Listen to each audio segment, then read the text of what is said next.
అందరికీ వందనాలండి. దేవుడికి మహిమ. దేవుడు అవకాశాన్ని ఇచ్చినందుకు దేవుని గారిని ఎంతగానో స్తుతిస్తున్నానండి. అవకాశం ఇచ్చిన సతీష్ అన్నయ్య గారికి కూడా దేవుని పేరిట వందనాలు. మరి దేవుడు మీ అందరితో కలవడానికి గత ఎన్నో రోజులుగా మీతో ప్రార్థన చేయడానికి దేవుడు సహాయం చేశారు. మధ్యలో ఒక 3 మంత్స్ అది ఎన్నో ఇబ్బందులు, వ్యతిరేకతలు, శోధనల మధ్య అలా నడుస్తూ మళ్ళీ మీతో స్తుతించడానికి దేవుడు గొప్ప అవకాశం ఇచ్చారండి. దేవునికి వందనాలు. కీర్తనల గ్రంథము 30 అధ్యాయము 8 వచనమండి. యెహోవా నీకే మొరపెట్టితిని, నా ప్రభువును బతిమాలుకొంటిని. నేను గోతిలోకి పోయిన యెడల నా ప్రాణము వలన ఏమి లాభము? మన్ను స్తుతించిన నీ సత్యమును గూర్చి అది వివరించునా? దేవునికి స్తోత్రమండి. దేవుడు ఈ వాక్యం ద్వారా నేను దేవుడిని నా జీవితంలో జరిగిన, మా కుటుంబంలో జరిగిన సాక్ష్యాన్ని పంచుకోవాలనుకుంటున్నాను. దేవాదేవుడిని నేను ఏ రకంగా బతిమాలుకున్నానో, ఆయన ఏ రకంగా నా మొర ఆలకించారు. అదేవిధంగా అందులో ఎంతోమంది ప్రార్థించగా దేవుడు ఎలా మొర ఆలకించి, అది ఆయన సత్యముల గురించి ఈరోజు ప్రకటించడానికే ఈ రకంగా మేమున్నామంటే, ఆయన గురించి చెప్పుకుంటున్నామంటే ఆయన ఇచ్చిన కృప మాత్రమే. అయితే మాది శ్రీకాకుళం అండి. మా మిసెస్ పేరు బ్యూలా గ్రేస్.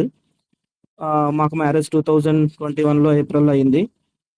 అప్పుడు 2022లో మాకు ఫస్ట్ పాపండి. ఆ ఫస్ట్ పాప పుట్టినప్పుడు దేవుని మహాకృపను బట్టి ఎటువంటి ఇబ్బందులు లేకుండానే దేవుడు సహాయం చేశారు. ఆహ్, అప్పుడు గూడా 2021లో నేను ఎ నేను క్రీస్తుని 2010లో నమ్ముకున్నాను. 10థ్ క్లాస్‌లో. అప్పటినుంచి దేవుడు నామకార్థంగానే బ్రతుకుతూ, నామకార్థంగానే ఉన్నాను తప్ప వాక్యం ద్వారా ఏ రోజు నేను వాక్యం అంటే భయం లేకుండా క్రైస్తవుడినే. ఆదివారం మాత్రమే క్రైస్తవుడిని. కాబట్టి ఏ రోజు వాక్య ప్రకారంగా జీవించాలనే మనసు గాని, ఆలోచన గాని ఎప్పుడు నా జీవితంలో లేదండి. నా మ్యారేజ్ అయిన తర్వాత కూడా దేవుడు ఆయన చిత్త ప్రకారమే నా భార్యనిచ్చాడని అనుకున్నాను. ఆ తరువాత ఆయన చిత్త ప్రకారం ఇచ్చాడంటే అప్పటి నుంచి కొన్ని ప్రవర్తనలు మారాయి. ఎందుకంటే మా మిసెస్ వాళ్ళ ఫ్యామిలీ మొత్తం వాళ్ళు దైవ సేవకులు. వాళ్ళందరూ స్పిరిచ్యువల్‌గా నడిపించబడిన వాళ్ళు, ఆధ్యాత్మికంగా నడిపింపబడుతున్నవారు దేవునిచే. కాబట్టి నాకు కూడా వాళ్ళు వెలుగుతూ ఉన్నప్పుడు అయినప్పటికి కూడా నా బిహేవియర్ ఏమాత్రం చేంజ్ అయ్యేది కాదు. కొన్ని కొన్ని చేంజ్ చేసుకున్నాను. బట్ నాకు మా ఫస్ట్ పాప పుట్టినంత వరకు కూడా నామకార్థంగానే ఉన్నా నేను. మా మ్యారేజ్ అయిన తర్వాత కూడా. 22లో మా పాప పుట్టింది. 23లో పాప పుట్టిన 1 ఇయర్ తర్వాత ఒక పాప పుట్టి అదే ఒక పాప కడుపులో ఉన్నప్పుడే చనిపోయింది. ఇప్పుడు మళ్ళీ 2024లో మళ్ళీ దేవుడు నేను 24లో ఎవ్రీ 7 డేస్‌కి ఒకసారి మా చర్చిలో ప్రేయర్స్ అవుతాయి. Fasting prayers. అప్పుడు 7 డేస్‌కి ఒక్కసారి ప్రేయర్ అయినప్పుడు నేను కూడా దేవుని సన్నిధికెళ్ళాలని అనుకున్నాను. నాకు వీలు కాలేదు అప్పటికిని. నేను కూడా పార్టిసిపేట్ చేయాలి అందులో. నేను కూడా ఉండాలి. అందరితో స్తుతించాలనుకున్నాను. అయితే ఒకరోజు ఇలా మా పాస్టర్ గారు కాల్ చేసి, "ఇలా రండి బ్రదర్ ఫాస్టింగ్ ప్రేయర్స్ అవుతాయంటే" "నాకు వీలు కాదన్నయ్య నేను రాలేను" అని చెప్పాను. చెప్పినప్పుడు కూడా దేవుడు నన్ను ప్రేరేపించి ఆ సన్నిధికెళ్ళమని చెప్పారు. వెళ్ళాను. వెళ్ళిన తర్వాత దేవుడు ఒక వెలుగుతో నన్ను తాకి, నేను చేసిన ప్రతి ఒక్క పాపమును దేవుడు ఆయన సన్నిధిలో ఒప్పింపచేసి, ఇక నేను దేవునిపై ఆధారపడడం మొదలుపెట్టానండి. ఈ విషయం ఎందుకు చెప్తున్నానంటే, ఈ సాక్ష్యంలో ఇదొక పెద్ద ఒక పార్ట్ అండి. ఇలా లేకపోతే ఈరోజు ఈ రకంగా అంత అద్భుత కార్యం అనేది నా జీవితంలో చూసేవాడిని కాదు. అలా 2024లో 7 డేస్ ప్రేయర్స్‌లో దేవుడు ఎంతగానో మాకు సహాయం చేసి, ఆయన నా పాపాలను ప్రతి ఒక్కటి ఒప్పించి, ఇది ఈ గ్రూప్ అనేది ఎన్నో సంవత్సరాల నుంచి నాకొస్తుంది. మా వదిన గారు ఎప్పుడో యాడ్ చేశారు ఈ గ్రూప్‌లో. గానీ ఎప్పుడు నేను ప్రేయర్‌కి అటెండ్ అవ్వలేదు. ఈ గ్రూప్‌లో ఎప్పుడు అటెండ్ అవ్వలేదు. అప్పటినుంచి అటెండ్ అవ్వడం కూడా మొదలుపెట్టాను ఈ గ్రూప్‌లో. అలా వాక్యాలు వింటూ, ప్రార్థనలు చేస్తూ, అలా దేవుడంటే ఎక్కువ నడిపింపబడడం. డ్యూటీకొచ్చినా గానీ చాలా సమయం దొరికేది. 2024లో సమయం దొరికి ప్రతిరోజు 6:00 రావడం. స్నానం చేసి చర్చికెళ్ళిపోవడం ఇక్కడ తమిళనాడులోనే. చర్చికెళ్ళిపోయి అక్కడ ప్రతిరోజు ప్రార్థన ఒక 7:00 నుంచి నైట్ 11:00 వరకు ప్రభుతో అలా గడపడం ఎంతో సంతోషంగా అనిపించేదండి. అంటే జీవితంలో ఎప్పుడు నేను అంత సంతోషం ఎప్పుడు అనుభవించినంత సంతోషం ఆ సన్నిధిలో అనుభవించాను. అప్పుడు నాకు అనేకమైన భాషలు రావడం, తర్వాత దర్శనాలు చూడడం, ఇలా దేవుడు అనేక టంగ్స్ తో నన్ను అభిషేకించడం, వాక్యం చెప్పగలిగే కృప ఈ గ్రూప్ నుంచి నాకు ఇవ్వడం, ఇవన్నీ జరుగుతూ నాకు 2024 లోనే దేవుడు నీకొక బహుమానం ఇవ్వబోతున్నాడని వాగ్దానం చేశాడు. ఆ! అయితే దానికోసం నీకో బహుమానం ఇవ్వబోతున్నాను. అది నాకు ప్రియకరమైనది. అది నా చిత్త ప్రకారం ఇస్తుంది కాబట్టి నా సేవలో వాడుకో అని దేవుడు మాట్లాడాడు. మాట్లాడినప్పుడు మా మిసెస్ అప్పుడు ప్రెగ్నెంట్ అవ్వలేదు. అయితే తనకు చెప్పాను. ఇలా దేవుడు ఇలా మాట్లాడారు. ఇలా మరి నీకు బహుమానం మనకి ఇవ్వబోతున్నారు. కాబట్టి నీకు తెలియజేస్తానని మా మిసెస్‌కి చెప్పాను. నా భార్యకి చెప్పాను నేను. చెప్పినప్పుడు తను కూడా ఓహో! ఓకే అన్నారు. మాకు ఆహ్, ఏ ఏప్రిల్‌లో ఏప్రిల్‌లో తను కన్సీవ్ అయ్యారు. ఏప్రిల్‌లో కన్సీవ్ అయిన తర్వాత ఆహ్, హ్మ్. తను నేను మళ్ళీ అక్కడ నేను ఉండలేనండి అనంటే నా దగ్గర తీసుకొచ్చేసాననమాట. ఇక్కడ బెంగుళూరు తీసుకొచ్చేసి నా దగ్గర రూమ్‌లో తనని పెట్టుకున్నాను. మా పాప నేను అక్కడ ఉండేవాళ్ళం. తనకి 4థ్, 5థ్, 6థ్, 7థ్, 8థ్ ఆగస్టు, సెప్టెంబర్, అక్టోబర్ వరకు కూడా తనకి ఎటువంటి కదలికలు లేవనమాట. తనకి నార్మల్‌గా అయితే 6థ్ మంత్ నుంచి, 5థ్ మంత్ నుంచే కదలికలు తెలియాలి. తను ప్రెగ్నెంట్ అవ్వడం వల్ల తనకి కదలికలు ఎటువి తెలియలేదనమాట. కదలికలు తెలియలేకపోవడం వల్ల నేను చెప్తే మళ్ళీ సెకండ్ సారి మాకు ఒక బేబీ ఎక్స్‌పైర్ అయినట్టే ఇది కూడా అవుద్దని కంగారు పడతానని నాకెప్పుడు చెప్పలేదు. అయితే ఆహ్, ఆహ్, నాకు నేను ఒకరోజు అడిగాను ఇలాగే కూర్చున్నప్పుడు, "ఏమైనా కదలికలు తెలుస్తున్నాయా?" అనంటే, నాకు అయితే "మీరు కంగారు పడతారని చెప్పలేదండి. తెలియట్లేదు నాకని" చెప్పింది తను. అయితే ఫిఫ్త్ మంత్‌లో తీసుకొనెళ్ళాం. కదలికలైతే ఏమి లేవు. బట్ తనకి కదలికలు లేవు గర్భంలో గాని, హార్ట్ బీట్ అయితే ఉంది బేబీకి. కాబట్టి మేడం గారన్నారు, "ఏం ప్రాబ్లమ్ లేదండి" అని చెప్పారు. అప్పుడు స్కాన్ ఏం చేయలేదు. అయితే నేను అక్టోబర్‌లో తనని ఆహ్, ఆగస్ట్‌లో తీసుకొనెళ్ళాను. సెప్టెంబర్, ఆగస్ట్‌లో తీసుకెళ్ళిన తర్వాత తనకి హార్ట్ బీట్ అంతా బానే ఉందన్నారు. సెప్టెంబరు, అక్టోబరు ఆ తర్వాత ఇంక హార్ట్ బీట్ బానే ఉంది వదిలేసాను. తనకి సిక్స్త్ మంత్ వచ్చినప్పుడు కాకుండానే ఫిఫ్త్ మంత్ లాస్ట్‌లో, సిక్స్త్ మంత్ ఎంట్రన్స్ అవుతుంది. అప్పుడు టిఫా స్కాన్ ఒకటి ఉంటదొకటి. అంటే బేబీ ఆర్గాన్స్ అనేవి ఇంప్రూవ్ అయ్యావా? లేదా? ఎలా ఉంది కండిషన్ అని టిఫా స్కాన్ ఒకటి చేస్తారు. ఆ టిఫా స్కాన్‌కి తీసుకొని వెళ్ళినప్పుడు టోటల్ 40 స్కాన్స్ ఇక్కడే బెంగుళూరులోనే 40 స్కాన్‌లున్నాయి. అందులో నంబర్ 1 మాది ఫస్ట్. అయితే ఫస్ట్ స్కాన్ చూసిన తర్వాత మేడం గారు ఏమన్నారంటే, "బేబీకి అసలు తల ఇంప్రూవ్ అవ్వలేదు. అసలు వెనక వెన్నెముక ఇంప్రూవ్ అవ్వలేదు" అని చెప్పారు. తిను లోపలికెళ్ళింది, బయటకొచ్చింది. నేను కూర్చునున్నాను బయటనే. కూర్చునుండి వచ్చి బయటకొచ్చి ఏడుస్తుంది. ఏడుస్తే నేనప్పటికి నేను ప్రభువులో ఒక 2 సంవత్సరాల నుంచి బాగా రగిలింపబడుతున్నానసలు. ఎలాంటి విషయంలో గాని అవిశ్వాసం అనేది రావట్లేదసలు. ఎందుకంటే ప్రతిరోజు అదే పని. వాక్యం వినడం, బైబిల్ చదవడం, ఇక్కడ ప్రేయర్ అయితే అటెండ్ అయిపోవడం, ప్రేయర్‌లు చేయడం ఇదే పని నాకు కంటిన్యూ‌గా. అయితే ఎప్పుడు అంటే దాని గురించి బయటకొచ్చి ఏడిస్తే, దేవుడు మాట్లాడంటే అది పక్కా ఇవ్వగలడు.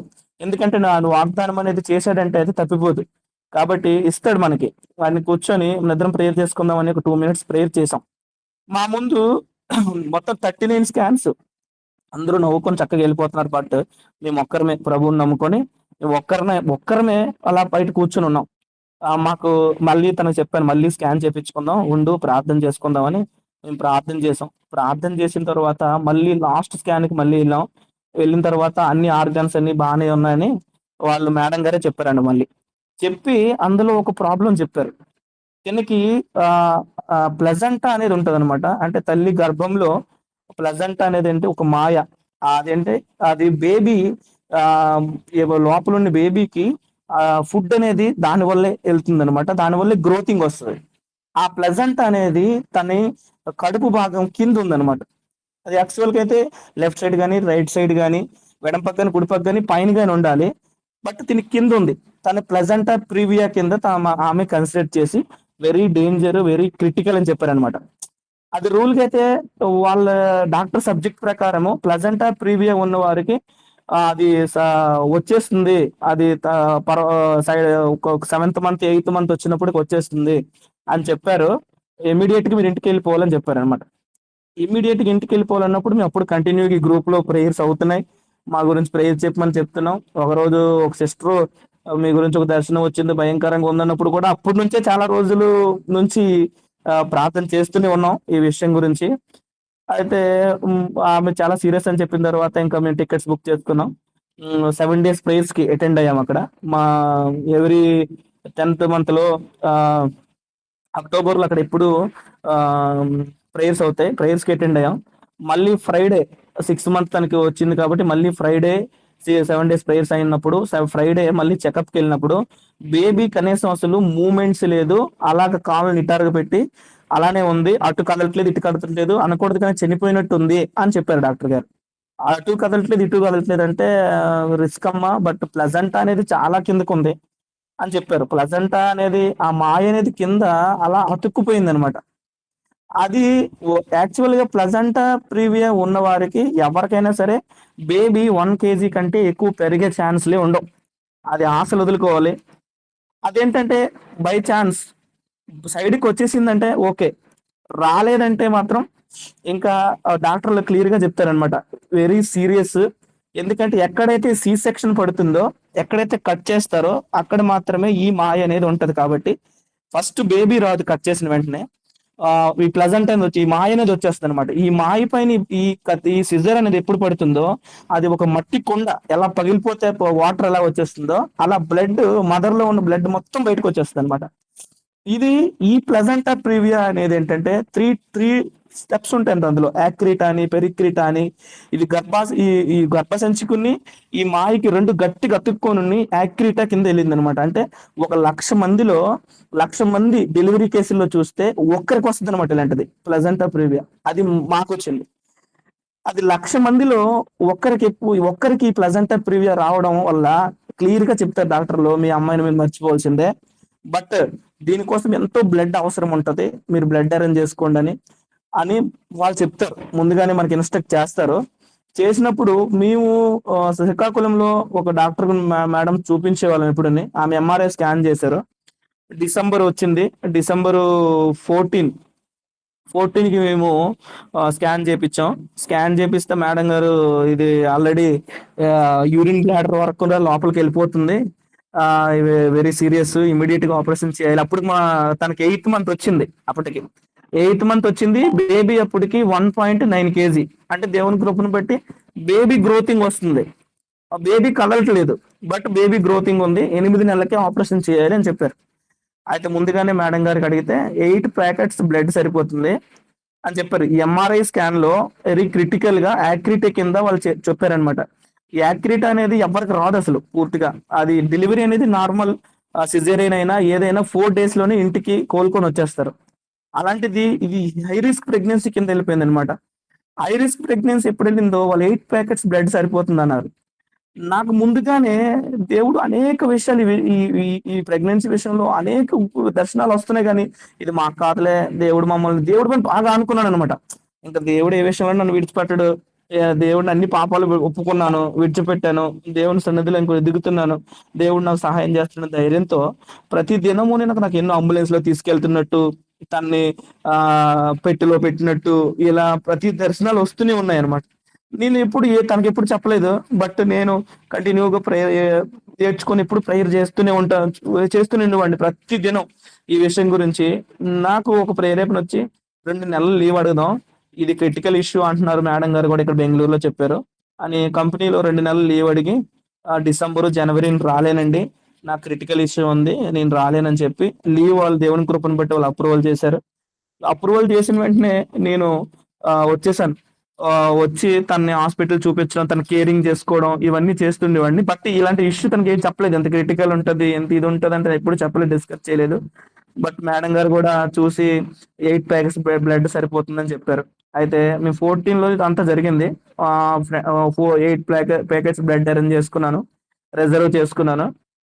చేసుకుని వచ్చాను. ఇంటికి వచ్చిన తర్వాత 15 గృహ కూడిక పెట్టుకున్నాం. గృహ కూడికలో ప్రార్థన అవుతుండగా దేవుడు కుమార్తె బ్యూలా, ఎందుకు భయపడుతున్నావు, నమ్మదగిన వాడును, నేను ఎప్పుడు నేను చేయి విడవలేదు కదా, ఆ డాక్టర్లే ఆశ్చర్యం పోయినంతగా నిన్ను ఆ డెలివరీ జరగబోతుంది, నువ్వు భయపడద్దు, నీ భర్త వేదన నీ తల్లి వేదన నా సన్నిధికి వినబడింది, నేను నీకు తోడై ఉన్నానని దైవ సేవకుల ద్వారా ప్రవచనం ద్వారా మాట్లాడారు. నాకు దేవుడు మాట్లాడటం నాకు చాలా ధైర్యం అనిపించింది. భయపడకు అన్నాడు. అంటే ఇలాంటి క్రిటికల్ ఇష్యూ ఉంది కదా, అందుకే భయపడద్దు అన్నాడు. అని అనుకున్నాను. అయితే ఆ రోజు అనుకోకుండా హాస్పిటల్ నుంచి కాల్ వచ్చింది. డిసెంబర్ 15, 15వ తారీఖు కాల్ వచ్చి, మీరు ఈరోజు నైట్ అటెండ్ అవ్వండి, ఎర్లీ మార్నింగ్ డిసెంబర్ 16 మీకు ఆపరేషన్ చేయాల్సి ఉంటది అని చెప్పారు. అయితే మేము అంతా సర్దుకొని తను అంతా సర్దుకొని హాస్పిటల్కి వచ్చామండి. వచ్చిన తర్వాత తను నైట్ అంతా నాతో చక్కగా హ్యాపీగా మాట్లాడుకుంటూ నవ్వుకుని, అది బావ ఇది బావ అని చెప్తూ ఉంది. నాకు ఇదంతా లోపల ఒకటి బాధ ఉంది. ఎలా జరుగుద్ది రేపు, ఏంటి పరిస్థితి అని నాకు చాలా బాధగా ఉండి, తనకెప్పుడు నా బాధను వ్యక్తపరచుకోలేదు నేను. అయితే నేను పడుకొనే ఉన్నాను గానీ, తెల్లవారింటికి లేచాను. నేను అప్పుడు లేవలేదు కూడానండి ఇంకా. 5, 6 గంటలకెళ్ళిన నా భార్య వచ్చి నాకు చూసి లోపలికి, మా బావొస్తే గాని లోపలికెళ్ళనని చాలా అల్లరి చేసిందంట. అప్పుడు నేను ఇద్దరిని లోపలికి తీసుకొనెళ్లారు. కౌన్సెలింగ్ చేశారు. బ్లడ్ కూడా నాకు ఇమ్మీడియేట్‌గా కావాలి కాబట్టి హ్మ్. నేను, నా తమ్ముడు ఇద్దరం ఉన్నాం. మా అన్నయ్యోళ్ళు అప్పటికి రాలేదెవరు. తను 6 గంటలకి ఆపరేషన్ థియేటర్‌లోకి తీసుకొనెళ్లారు. తీసుకొనెళ్ళిన తర్వాత తను కట్ కట్ చేసి, మేమప్పుడు బ్లడ్ కూడా తనకి చేతికివ్వలేదు మేడం గారికి. తను కట్ చేసి వెంటనే బేబీ తీసి ఇచ్చినప్పుడు డిసెంబర్ 16 ఎర్లీ మార్నింగ్ 6:40కి ఆపరేషన్ జరిగింది. జరిగిన వెంటనే బ్లడ్ అనేది మొత్తం తనలో ఒంట్లో ఉన్న బ్లడ్ మొత్తం బయటకొచ్చేసిందనమాట. బయటకొచ్చి 8 ప్యాకెట్ల బ్లడ్ సరిపోదు. ఇప్పుడు ఇమ్మీడియేట్‌గా మరొక 8 అరేంజ్ చేయండి అన్నారు. 8 అరేంజ్ చేయండి అంటే అప్పటికిప్పుడు మనకి ఎవరుంటారని మా తమ్ముడు ఫ్రెండ్స్ విజయనగరం నుంచి, విశాఖపట్నం నుంచి, చాలా దగ్గర నుంచి అదంతా ఇంచుమించు ఆ రోజు ప్లేట్‌లెట్స్, బ్లడ్ అంతా కలిపి 42 ప్యాకెట్లు ఎక్కిచ్చారు. 42 ప్యాకెట్లు కూడా అరేంజ్ చేయంటే కేవలం దేవుని కృపే అండి. అది రూల్‌గా అయితే అది ఎవరికి రాదు అలాంటి డిసీజు. అది ఎవరికీ అలాంటి క్రిటికల్ పొజిషన్ ఎవరికీ రాదు. ఒక 1,00,000 మందిలో ఒక్కరికొస్తది. అంతే. ఇంకెవరికి రాదది. ఏ ఆడపిల్లకి రాదలాగా. అది 1,00,000 మందిలో మాకు దేవుడు ఇవ్వడం. అది ఎప్పుడైతే మేడం గారు ఇలా కట్ చేసి ఇచ్చిన వెంటనే తను 8 ప్యాకెట్ బ్లడ్ ఎక్కిచ్చారు. ఎక్కించిన తర్వాత మేడం గారు 10కి బయటకొచ్చి, "మరేం చేయలేము.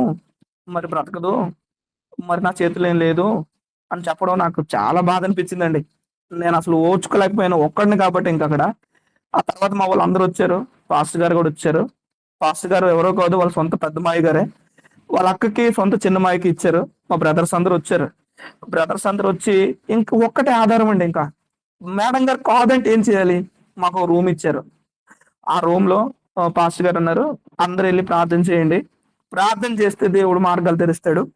కంపల్సరీ ఆపరేషన్ థియేటర్‌లో ఉన్న పేషెంట్ బయటకొస్తది" అని చెప్పారు పాస్టర్ గారు. చెప్పగానే వీళ్ళందరూ ఎళ్లి చాలా మంది ఇంకా గోల పెడుతూ, ఏడుస్తూ ప్రార్థన చేశారు. డోరేసుకొని ఎవరికీ ఇనిపించకుండా.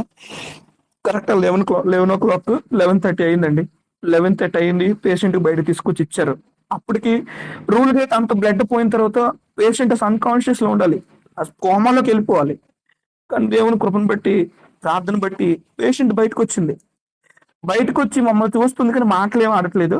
బట్ చూస్తుంది, గుర్తుపడుతుంది. ఏమంటే లెఫ్ట్ సైడ్ నొప్పి, నొప్పి బాగా నొప్పి అని చెప్తుంది. అప్పటికి ఆక్సిజన్ ఉంది. ఆక్సిజన్ ఉంది. ఇప్పుడు బ్లడ్ అనేది, వీళ్ళు ఎక్కించిన బ్లడ్ అనేది లోపల అది డ్రైన్ అయిపోతుంది లోపల. వీళ్ళది కనుక్కోలేకపోయారు. అది చిన్న హాస్పిటల్, అంతగా మాకు అంతగా ఐడియా లేదు మెడికల్ పరంగా. ఇంకా దేవుడే ఇంకా సహాయం చేశాడు ఇంకా అన్ని విధాల్లో కూడా. మాకు ఐడియా రావట్లేదు. వాళ్ళు బ్లడ్ ఎక్కిస్తున్నారు, తెమ్మంటున్నారు, మేము ఇస్తున్నాము. అలాగా 42 ప్యాకెట్స్ ఎక్కించిన తర్వాత ఈ పార్ట్ ఈ 42 42 ప్యాకెట్లు కూడా తన లివర్ లెఫ్ట్ సైడ్ తన లంగ్స్ కి పట్టేసింది వాటర్ మొత్తం. అందులో వాటర్ ఎలా పడితే అలా ఎక్కించేశారనమాట వీళ్ళు.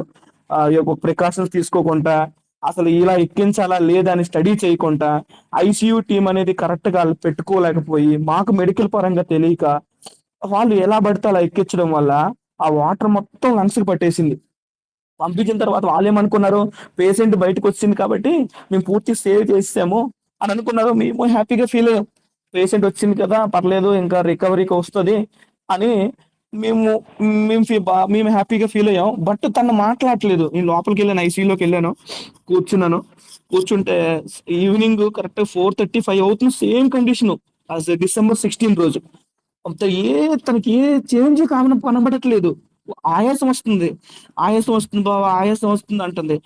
అని డాక్టర్ చెప్తే డాక్టర్ మెడిసిన్స్ ఇస్తున్నారు. తను ఆయాసంగానే ఫీల్ అవుతూనే ఉంది. నేను మేడం గారిని అడిగాను, ఏం ప్రాబ్లమ్ ఏం లేదని చెప్పారు. అయితే ఇంకొక డాక్టర్ గారు వచ్చారు. యూరాలజీ ఒకతను వచ్చారు.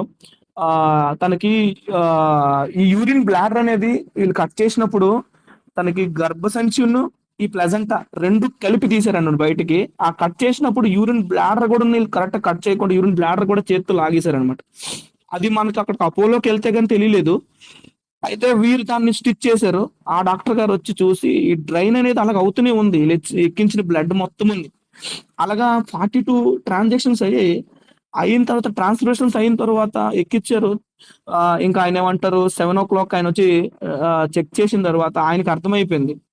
ఇంక బ్లడ్ అనేది కంటిన్యూ‌గా లీక్ అంటే లోపలనేది లీక్ అవుతుంది. అది ఆయనకి అర్థమైంది. అది మాకు చెప్పలేదు. పేషెంట్ కండిషన్ కూడా ఏం బాలేదు. అది మాకు చెప్పలేదు వాళ్ళు. బీపీ కూడాను ఒక ఇంజెక్షన్ ద్వారా మెయింటైన్ చేపిస్తున్నారు. ఆక్సిజన్ ఉంది కాబట్టి పేషెంట్ బతికుంది. అంతే. ఆ సిట్యుయేషన్‌లో మాకర్థమైంది అది. నేను అక్కడే కూర్చున్నాను. అయితే డాక్టర్ గారు వచ్చి సైలెంట్‌గా ఎళ్లి మేడం గారి ఛాంబర్‌కెళ్ళి ఇమ్మీడియేట్‌గా మనం షిఫ్ట్ చేయాలి మేడం. చాలా డేంజరు. లేకపోతే మనం దొరికిపోతాం అని చెప్పి వాళ్ళు మాట్లాడుకున్నారు. మాట్లాడుకొని ఆహ్, వీరు మాకక్కడ ఒక సిట్యుయేషన్ దాచిపెట్టారు. పెట్టి శ్రీకాకుళంలోనే అది అరుణోదయ మల్టీ స్పెషాలిటీ ఆమె డాక్టర్ గారు సంపత్ శ్రీదేవి గారని ఆమె చేసిన ఆపరేషన్ అన్నమాట ఇది. ఆమె ఏం చేసింది కిమ్స్ హాస్పిటల్‌కి రిఫర్ చేసిందన్నమాట. శ్రీకాకుళంలోని కిమ్స్ హాస్పిటల్ చాలా పెద్ద హాస్పిటల్. దాంట్లో అన్ని వెంటిలేషన్స్ అన్ని అవైలబిలిటీ ఉంటాయి. ఆ డాక్టర్స్ కూడా పెద్ద పెద్ద డాక్టర్స్ ఉంటారు అందులో. అయితే ఎమర్జెన్సీ వార్డ్‌కి మాకు 7కి షిఫ్ట్ చేశారు. అంబులెన్స్‌లో తీసుకువెళ్తున్నప్పుడు ఒక్కలాంటి బాధ కాదు. తన బాధ చూసి ఏడుపొస్తుంది నాకు. అయితే నొప్పి అంటుంది. అంబులెన్స్ తీసుకొనెళ్తున్నారు. అందరూ చూసారు. "అలా ఎలా ఉంది సార్" అనంటే, "అలానే ఉందని" చెప్తున్నారు. అక్కడికి వెళ్లి చెక్ చేసిన తర్వాత ఆ మేడం గారు చెప్పిందేంటంటే ఆహ్, ఈమె ఒక ఆమెకు మొత్తం చెక్ చేశారు. చెక్ చేసి హార్ట్ రేటు, ఆక్సిజన్ తగ్గిపోతుంది. హార్ట్ రేటు, ఆక్సిజన్ తగ్గుతుంది. బీపీ కూడాను ఇంజెక్షన్ మీద ఉంది. అంటే వాళ్ళన్ని లోపల అన్ని చెక్ చేసుకున్నారు. స్కాన్ చేశారు. చేసి అందులో లోపల ఇన్నర్ బ్లీడింగ్ అవుతుంది. దాన్ని ఇన్నర్ బ్లీడింగ్ అనేది ఎందుకు అవుతుందంటే అది డిక్ అంటారంట దాన్ని. అదేంటంటే ఎక్కువ బ్లడ్ అనేది మన బాడీకి ఎక్కించడం వల్ల, మన బ్లడ్ అనేది గడ్డ కట్టే తత్వాన్ని అనేది కోల్పోతుందనమాట. అంటే మనకి ఎక్కడ కట్ అయినా కొద్దిసేపు గట్టిగా పట్టుకొనుంటే, అది ఆటోమేటిక్ గానే బ్లడ్ ఆగిపోతుంది. బట్ దీనికేంటంటే, ఈ డిక్ అనే డిసీజ్ అనేది రావడం వల్ల, తనింక బ్రతకదనని క్లియర్‌గా ఇంక చెప్పేసారింక. వాళ్ళు మనకి పేపర్ కూడా రాసిచ్చారనమాట. ఆమె ఇంక బ్రతకదు. ఒక గంటలో చనిపోతది అని మనకి రాసిచ్చారు. ఆ పేపర్ ఈ రోజుకి ఉంది నా దగ్గర. కిమ్స్ హాస్పిటల్‌లో వాళ్ళు రాసిచ్చారు. ఇంక వాళ్ళేమంటారు ట్రీట్మెంట్ చేయండి సార్ అని అడిగితే, చనిపోబోతున్న పేషెంట్‌ని మేమెందుకు ట్రీట్మెంట్ చేస్తాము. మేము చెయ్యమని చాలా బతిమాలాను. ఒంటి గంట వరకు బతిమాలాను వాళ్ళని. అయితే ఇంకా నా భార్యకి మొత్తం అతను బీఎస్సీ నర్సింగ్ చేసింది కాబట్టి, తనకంతా మానిటర్ అంతా అర్థమైపోతుంది. మానిటర్ తన కళ్ళెదురుగే ఉంది. తనకు హార్ట్ రేట్ తగ్గిపోతుంది. ఆక్సిజన్ తగ్గిపోతుంది. అయితే నేను అటు పక్క కొంచెం అటు జరిగెళ్ళాను. ఎళ్ళినప్పుడు నన్ను పిలిసింది. నన్ను చేత్తో ఇలా అన్నది. నన్ను హగ్ చేసుకోండి అన్నది. పట్టుకున్నాను. పట్టుకున్న తర్వాత పాయండి అంటుందింక. ఇంక నాకు అర్థం కావలేదు ఇంకేం చేయాలి? ప్రభువా! ఏంటి పరిస్థితి? అప్పుడు కూడా దేవుడిని ఏమాత్రం నిందించలేదు. ఏం అనలేదు. బట్ ప్రభువు మీద ఆశ అయితే ఉంది. బ్రతికిస్తాడు అలా ఏదైనా సరే అని. ఇంక డాక్టర్ల నోటి నుంచి 99% కాదు 100% బ్రతకదని చెప్పారు. ఇంక నాకు తట్టుకోవడం నా వల్ల కాలేదు. అయితే ఇప్పుడు డాక్టర్ గారు ఏమంటారంటే, "తీసుకోండి సార్" అని బతిమాలితే, ఒక కాలు పట్టుకోలేదు ఆయనకంతే. బట్ అంతా రిక్వెస్ట్ చేసాం. రిక్వెస్ట్ చేసి అడిగిన తీసుకోమన్నారు. ఎమర్జెన్సీ వార్డ్‌లోనే ఉంది పేషెంట్. మేము 7 గంటలకెళ్తే 1 గంట వరకు కూడా ఎమర్జెన్సీ వార్డ్‌లోనే ఉంచారు. అక్కడ 50,000 ఖర్చయింది. అయినా పేషెంట్‌ని తీసుకోలేదు. ఇప్పుడు అంబులెన్స్ కావాలి. అంబులెన్స్‌తో డాక్టర్ గారు ఏమన్నారంటే, "కేజీహెచ్‌కేని తీసుకొనెళ్ళండి. అపోలోకైనా తీసుకొనెళ్ళండి. మీరు డబ్బులు పెట్టగలిగినంత స్థితి ఉంటే, లేదంటే కేజీహెచ్‌కి తీసుకొనెళ్ళండి" అని చెప్పారు. వెంటనే నేను కేజీహెచ్‌కి ప్లాన్ చేయాలని అంబులెన్స్ మా వాళ్ళందరూ ఉన్నారు. మా సంఘం మొత్తం మాతోడే ఉంది. ఆ రోజు మాకెవరైనా ఉన్నారంటే, మా బంధువులు లేరు, మా రిలేషన్స్ లేరు. మా సంఘమే మా దగ్గరుంది. ఆ దేవుడిచ్చిన కృప ఏంటంటే వాళ్ళందరూ ఉండడం మీరు ధైర్యంగా ముందుకు సాగగలిగామంట. మా అన్నయ్యలు అందరూ ఉండి దేవుడు ప్రేమ కలిగి అంటే దేవుడు అంటే నాకిచ్చిన ఆ దేవుడిచ్చిన కృప, ఆ కుటుంబం అనేది నాకు నా చుట్టూ ఉంది. ఇంకెవ్వరు లేరు. ఇంకెవ్వరు ఆ క్షణంలో లేరు. 1 గంట అవుతుంది. అయితే అంబులెన్స్ మాట్లాడాలి. 25,000 అడిగారు అంబులెన్స్. అయితే అందులో అందులో ఆక్సిజన్ ఉంది. ఆక్సిజన్ మీద తీసుకొని వెళ్ళాలని అందరూ డిసైడ్ అయ్యి ఆక్సిజన్ మీద తీసుకుని వెళ్ళే అప్పటికి అందరు ప్లాన్ అయిపోయింది. ఆల్రెడీ ఇంక బ్రతకదు. అంబులెన్స్ అతను వచ్చారు డాక్టర్. సార్, ఎందుకు సార్ అటు ఇటు తీసుకుని వెళ్తారు? తనకి ఆల్రెడీ ఆక్సిజన్ లేదు, హార్ట్ బీట్ లేదు. నెక్స్ట్ తనకి హార్ట్ బీట్ కూడా ఇంకా పెరగట్లేదు. తను మీరు ఎందుకు సార్ నైట్ చాలా కంగారు పడతారు, ఇంటికి తీసుకుని వెళ్ళిపోండి సార్, మార్నింగ్ కల్లా చనిపోతుంది సార్, అసలు ఉండదు అని ఆ డాక్టర్ నాకు చెప్పాడు. ఆయన ఆయన అంబులెన్స్ డాక్టర్ ఎవరో కాదు, తను తను బిఎస్సీ నర్సింగ్ చేసినప్పుడు లెక్చరర్ అనమాట ఆయన. ఆయన చూసి ఆయనే షాక్ అయ్యారు. ఆయన ఏమంటారంటే, బ్యాడ్ లక్ బ్రదర్, ఇది డిక్ కింద వెళ్ళిపోయింది. డిక్ కింద వెళ్ళి ల్యాండ్ అయిందంటే ఇంకా దాని వల్ల ఎవరి వల్ల కాదు, ఇంకా దేవుని కృప అయితేనే మాత్రం బ్రతుకుతారు తప్ప, డిక్ లేని ల్యాండ్ అయిందంటే ఇంక నువ్వు ఎంత బ్లడ్ ఎక్కించినా గానీ ఆ బ్లడ్ అనేది తనకి ఇంక నిలవదు. బాడీ నుంచి అలాగా పోతూనే ఉంటది, ఇంకా నీళ్ళలాగా ఆ లోపల ఇన్నర్ బ్లీడింగ్ అయిపోతూనే ఉంటది. అయితే ఇతను చూశారు. చూసిన తర్వాత నాకు ఈ రోజు ఆ వీడియో ఉంది. అయితే బయట కూర్చొని ఏడుస్తున్నాను. ఏడ్చినప్పుడు మా వదిన గారు వచ్చి, లాజర్ని లేపిన దేవుడు, పిలిచిన దేవుడు మనం కూడా లేపగలడు. మనం 99% కాదు, 1% ఉంది కదా, దేవుడు సహాయం చేస్తాడు మనకి అని చెప్పారు. నాకు ఏడుపు వస్తుంది. అంతా చెప్పేశారు ఇంక బ్రతకదని. ఎప్పుడు ఆ రోజు నైట్ పీటర్ అని కూడా కాల్ చేశారు. చేసి ఎంతో నన్ను ప్రోత్సహించారు. ఆయన నా వల్ల కావట్లేదు, 99 వరకు కూడా నాది ఏం కాదు అని నేను ఎంత స్టేబుల్ గా ఉన్నవాడిని, 1% వచ్చినప్పుడు నా విశ్వాసం అనేది సడలిపోయింది అనమాట. ఇంకా అప్పుడు కూడా దేవుడిని అనలేదు. అప్పుడు కూడా దేవుడు నాకు ఏం చేయలేదు, ఏంటి దేవుడు నమ్ముకొని మనం ఇలాంటి పరిస్థితుల్లోకి ఎందుకు వెళ్ళాం అన్నప్పుడు దేవుడిని దూషించలేదు. ఎందుకంటే ఆ 2 సంవత్సరాల నుంచి దేవుడు బాగా నన్ను రగిలించాడు. ఆయన కృప తెలుసు, ఆయన శక్తి తెలుసు, ఆయన ఏం చేయగలడు నేను ఎరిగి ఉన్నాను. ఆయన ప్రతి ఒక్క విషయం చెప్పేవాడు. కాబట్టి ఆయన ఇంకేం మాట్లాడలే. అయితే ఇంకెక్కాను. వీళ్ళందరూ ఏదో చెప్తున్నారు. వీళ్ళందరూ వెనక కార్లతో ఫాలో అవుతున్నారు. వాళ్ళకి నమ్మకం ఏంటంటే బ్రతకదు, ఇంటికి తీసుకొచ్చేస్తామని. బట్ తనకి మాకు మ్యారేజ్ అయ్యి ఈ సంవత్సరంతో 6 సంవత్సరాలు కంప్లీట్ అవుతుంది. బట్ ఏ రోజు కూడా నా భార్య నా దగ్గర ఉండేది లేదు. ఒక సంవత్సరం 1.5 ఇయర్ ఉంది నా దగ్గర, అంతే. మిగతాది 1 ఇయర్ ఇంటర్న్షిప్ చేస్తానండి, ట్రైనింగ్ చేస్తానంటే ఓకే వెళ్ళు అని చెప్పాను. తర్వాత ఫస్ట్ పాప ఉన్నప్పుడు 1 ఇయర్ ఉంది. సెకండ్ సారి తను పాప ఎక్స్పైర్ అయినప్పుడు కూడా తన ఇంటికాడే ఉండాల్సి వచ్చింది. 23 సంవత్సరాల్లో ఏం అనిపించింది, ఏం చేసింది అని చాలా బాధపడ్డాను. బట్ ఈసారి మేము ఎన్నో ట్రావెలింగ్లు చేసాం, నవ్వుతూ ఆడుతూ పాడుతూ. ఎన్నో ట్రైన్ జర్నీలు చేసాం, ఎన్నో ఫ్లైట్ జర్నీలు చేసాం. ఇద్దరం చాలా ఆ చక్కగా ఉండేవాళ్ళం. ఈ రోజుకి నా భార్యని కొట్టడం తెలియదు, ఏదైనా విషయం ఉంటే తిడతానంతే, నార్మల్గా చెప్తానంతే. ఈ రోజుకి ఒక చెయ్యి ఎత్తిన భార్యకి నేను కొట్టడం నాకు తెలియదు అనమాట. ఎందుకంటే నాకు ఆడపిల్లంటే అంత చక్కగా ప్రేమించడం నాకు తెలుసు. కాబట్టి నేను ఏ రోజుకి తన ఒక్క మాట కూడా కొట్టడం తిట్టడం మనకి రాదు. ఏదో ఉంటే దేవుని వాక్య ప్రకారంగా చెప్పడం వచ్చు. అయితే సరే, ఇది లాస్ట్ అవ్వచ్చు మా జర్నీ. మా అంబులెన్స్ లో ఈ రకంగా దేవుడు ఏర్పాటు చేశాడు అని ఇక నేను ఏడ్చాను అనుకో, తన ఉన్న అవకాశాన్ని కూడా తను బాధపడుతుందని లోపలెక్కి తన చేతిలో చేయి పెట్టి అలా మాట్లాడుకుంటూ వెళ్తున్నా. తను గమనిస్తున్నా, తను మాట్లాడుతుంది. ఆక్సిజన్ ఉంది, ఆక్సిజన్ మధ్య మధ్యలో తీస్తుంది, మాట్లాడుతుంది. అయితే బావా ఏంటి విషయాలు అంటుంది. ఆ సిచ్యువేషన్ లో అది తన్ని హ్యాపీగానే మాకు అసలు ఈ మధ్య కాలంలో మాకు గుర్తొచ్చిన విషయాలని తలుచుకుంటే చాలా బాధ అనిపించి, ఏంటి ప్రభు ఈ పరిస్థితి అని ప్రభు ఒక పక్కన ప్రార్థన చేసుకుంటూ తనతో మాట్లాడుకుంటూ వెళ్తున్నా.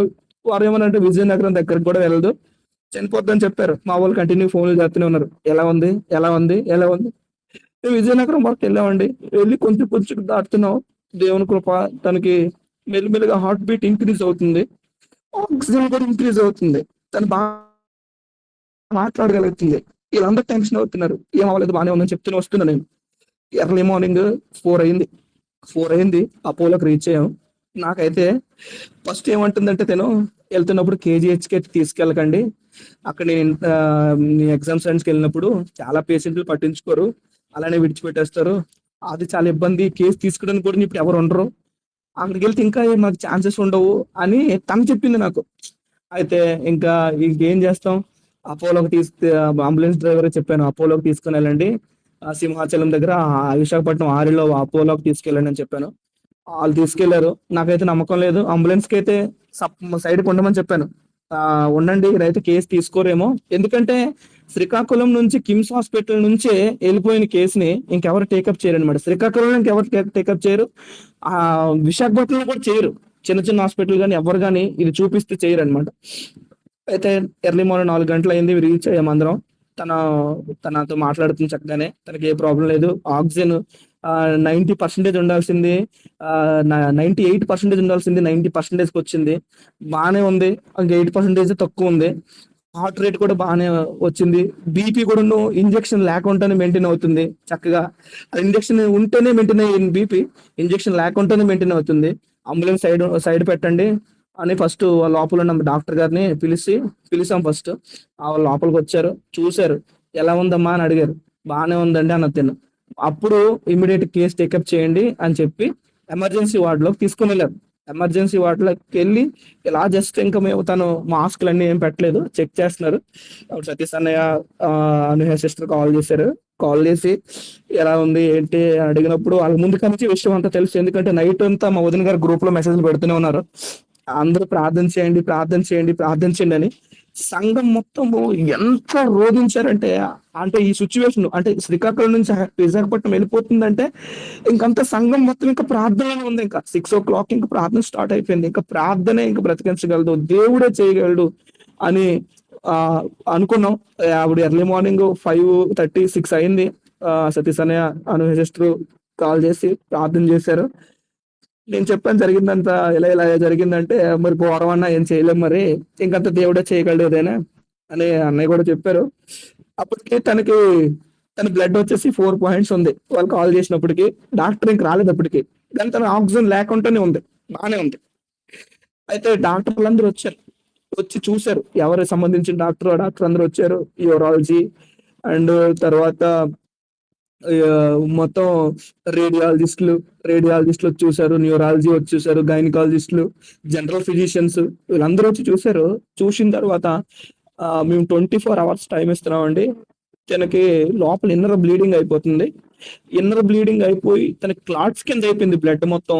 కాబట్టి కొద్ది సమయంలో తనకు లంగ్స్ కి వాటర్ కూడా పట్టింది, కాబట్టి తన ఊపిరి అందక కూడా ఎక్స్పైర్ అవ్వచ్చు.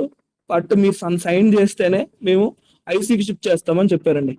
అయితే నేను సరేనండి, ఇక్కడ అది ఫైనల్ డిసిషన్ ఇంకేం తీసుకోలేము ఇంకా. అయితే నేను సైన్ పెట్టి ఇచ్చాను, తీసుకుని వెళ్ళండి అన్నప్పుడు ఫస్ట్ సిటీ స్కాన్ తీసుకుని వెళ్ళారు లోపలికి. సిటీ స్కాన్ పక్కన నేను నిల్చున్నప్పుడు తన ఫేస్ చూసి నాకు చాలా బాధ అనిపించింది. ఎందుకంటే ఒక సైడ్ బ్లడ్ కారిపోతుంది, చెయ్యి పక్క నుంచి బ్లడ్ కారుతుంది, కాలు పక్క నుంచి బ్లడ్ కారుతుంది. ప్రభువా, మేము చేసిన ఏ తప్పు అయినా ప్రభు ఇది ఒప్పుకున్నాం కదా, మాకు సహాయం చేయ ప్రభా. మా బిడ్డలు 2 ఆడపిల్లలు, మా 2 ఆడపిల్లలు పోషించగలవు, బట్ వాళ్ళ అమ్మని నేను తెచ్చేవలేను, ఒక్క సహాయం చేయి. నువ్వు మళ్ళీ అయితే నేను స్తుతించలేదు, అది బ్రతికి ఉంటుందంటే నీ సత్యములు కూర్చొని ప్రకటించగలదు అని చాలా ఏడ్చి సిటీ స్కాన్ దగ్గర లోపల నేను వెళ్ళాను. ప్రతి దగ్గర నేను ఉన్నాను లోపలికి వెళ్ళి ప్రార్థన చేస్తున్నాను. పక్క నుంచి నొప్పి నడుస్తుంది. అయితే వీళ్ళందరూ ఛాన్సెస్ లేవని చెప్తున్నారు, ఐసీయూకి షిఫ్ట్ చేస్తామని చెప్పారు. షిఫ్ట్ చేసి December 17 లోపల షిఫ్ట్ చేసి ఇప్పుడు మాకు కౌన్సిలింగ్ పిలిచారు. కౌన్సిలింగ్కి రండి, పేరెంట్స్ ఎవరెవరు ఉన్నారు అంటే నేను, పాస్టర్ గారు, వాళ్ళ పెద్దమాయ, వాళ్ళ చిన్నమాయ, నేను వెళ్ళాం. లోపలికి వెళ్తే వాడు ఏం చెప్తున్నాడంటే, లోపల ఇన్నర్ బ్లీడింగ్ అవుతుంది కాబట్టి అది కట్టడం ఎవరి వల్ల కాదు అది అని వాళ్ళు చెప్తున్నారు. బట్ దానికోసం ఆర్టరీ సంబలైజేషన్ అని ఒకటి ఉంటది అనమాట. అంటే లోపల కొన్ని నరాలు అనేవి వీళ్ళు ఆపరేషన్ చేసినప్పుడు విడిచిపెట్టడం వల్ల అవి దాని ద్వారా బ్లడ్ అనేది లీక్ అవుతూ ఉంటది అనమాట. ఎక్కడి నుంచి లీక్ అవుతుందో వీళ్ళు ఒక మెటీరియల్ పంపించి దాన్ని లాక్ చేస్తారు, స్టంట్ వేస్తారు దానికి. ఈ స్టంట్ వేసినప్పుడు ఈ మెటీరియల్ అనేది బాడీకి సెట్ అవ్వక పేషెంట్ చనిపోవచ్చు. ఆ యాంజియోగ్రామ్ చేస్తున్నప్పుడు, ఆ ఆపరేషన్ చేస్తున్నప్పుడే పేషెంట్ చనిపోవచ్చు అని వాళ్ళు మాకు చెప్పారనమాట. చెప్పి మా దగ్గర సైన్ తీసుకున్నారు. అయితే ల్యాబ్లోకి వెళ్ళాలి, ఆపరేషన్ థియేటర్లోకి వెళ్ళాలి. మా పిలిచారు, తను తీసుకొని వెళ్ళాను. నేను, వాళ్ళ చిన్నమాయ, వదిన గారు హస్బెండ్ వెళ్ళి అన్నయ్య ప్రార్థన చేశారు. ప్రభువా, నువ్వు సహాయం చేయాలి ఏ విషయంలోనే కానీ, లేకపోతే మాకు దిక్కు లేదు. అనే ప్రార్థన చేసాం. ప్రార్థన చేసి కూర్చొని బయట కూర్చొని ఏడుస్తూనే ఉన్నాం. అలా December 17 మధ్యాహ్నం 2 గంటలకు తీసుకొని వెళ్ళారు లోపలికి. ఆపరేషన్ అంటే లోపల ఎక్కడైతే బ్లీడ్ అవుతుందో దాన్ని ఫస్ట్ క్లోజ్ చేయాలని వాళ్ళు ఫస్ట్ గెస్ చేశారు. అలాంటి ఆ ఆర్టరీస్ ఎంబలైజేషన్ అనేది ఆ విశాఖపట్నంలోని ఏ హాస్పిటల్‌లో కూడా లేదనమాట. ఒకవేళ మేము ఇంక వేరే హాస్పిటల్ ఎక్కడికెళ్ళినా గానీ అది మిస్ అయిపోయేదే. తను మాకు దక్కకపోయేదే. బట్ దేవుని మహాకృప ఏంటంటే ఫస్ట్ హాస్పిటల్‌కి నడిపించడం. అక్కడ 42 ప్యాకెట్లు దొరకకపోయినా అక్కడ అక్కడ సేమ్ ఇష్యూ అంతవరకు రాదు. అక్కడ 42 ప్యాకెట్లు అందరూ ఫ్రెండ్స్ అందరూ అరేంజ్ అవ్వడం దేవుని కృప. అయితే 17 ఇప్పుడు 17 మేము వచ్చినప్పటి నుంచి సంఘం కంటిన్యూగా చర్చిలోనే ప్రార్థన చేస్తుంది. అక్కడే తినడం, అక్కడే ఉండడం, అందరూ అక్కడే ఉన్నారు. ఏమవుతా, ఏమవుతా, ఏమవుతా, ఏమవుద్దా అని. అందరూ అలా చూస్తూనే ఉన్నారు మా దిక్కు. మా దిక్కు అలా చూస్తూనే ఉండి మేము ప్రతిదీ లోపలికెళ్ళి యాంజియోగ్రామ్ లోపల తీసుకొని వెళ్లారు ఆపరేషన్‌కి. అప్పటికి తను చాలా సిక్ అయిపోయిందనమాట. అంటే తను మాటలు కూడా ఆడట్లేదు. ఆక్సిజన్ అలాగే ఉంది. ఆక్సిజన్ పెట్టారు అప్పటికి. ఎప్పుడైతే తను ఆ సక్సెస్ అయ్యింది ఆపరేషన్, వాళ్ళు మాకు లోపల పిలిచారు. పెద్ద స్క్రీన్ లో చూపించారనమాట. ఆ లోపల ఆ పొట్ట లోపల ఎన్ని వెయిన్స్ అనేవి ఆ నరాలనేవి విడిచిపెట్టారో అవన్నీ చూపించి దీనన్నిటికీ స్టంట్లు వేసాము. ఇప్పుడు బ్లడ్ లీక్ అవ్వదు. 100కి 99% అని చెప్పారు డాక్టర్ గారు. అయితే తను ఎప్పుడైతే బయటకు వచ్చిందో ఆక్సిజన్ పెట్టి బయటకు తీసుకొచ్చారు. ఆ దేవుని మహిమ అనుకున్నాం. దేవుడు సహాయం చేశాడు అనుకొని మళ్ళీ ఐసీయూలోకి మళ్ళీ తీసుకొని వెళ్ళిపోయారు. ఐసీయూలో షిఫ్ట్ చేసిన తర్వాత ఆ నైట్ తనకి ఇంకా ఆక్సిజన్ అందట్లేదు. నైట్ అంతా చాలా ఇబ్బంది అయింది. హార్ట్ రేట్ పెరిగిపోయింది అని December 18 వెంటిలేషన్ పెట్టాలని చెప్తున్నారు ఇప్పుడు. మళ్ళీ కౌన్సిలింగ్ పిలిచారు. ఇప్పుడు రండి వెంటిలేషన్ పెట్టాల్సి ఉంటది. తనకి తన వెంటిలేషన్ పెట్టాలంటే మీరు యాక్సెప్ట్ చేయాలి. అంటే వెంటిలేషన్ అంటే లోపలికి ముక్కు దగ్గర నుంచి లోపలికి పైపేసి ఆ పెడతారు. బతికున్నోళ్ళకి కూడా అది పడకపోయిందంటే అది లాక్ అయిందంటే వెంటిలేషన్ కూడా ఒక్కొక్కసారి కొంతమంది పడదు. చనిపోయే అవకాశం ఉంటది. అయితే ఆ లోపలికి వెళ్ళాం. అన్ని విన్నాం. ఇది ప్రెసెంట్ కండిషన్ చాలా క్రిటికల్ గా ఉందండి. బ్రీతింగ్ కూడా తీసుకోలేకపోతుంది. హార్ట్ రేట్ కూడా 150, 140కి వెళ్తుంది. రూల్ గా అయితే హార్ట్ రేట్ 85 నుంచి 100 లోపల ఉండాలి కదా. అది 140, 145కి వెళ్ళిపోతుంది.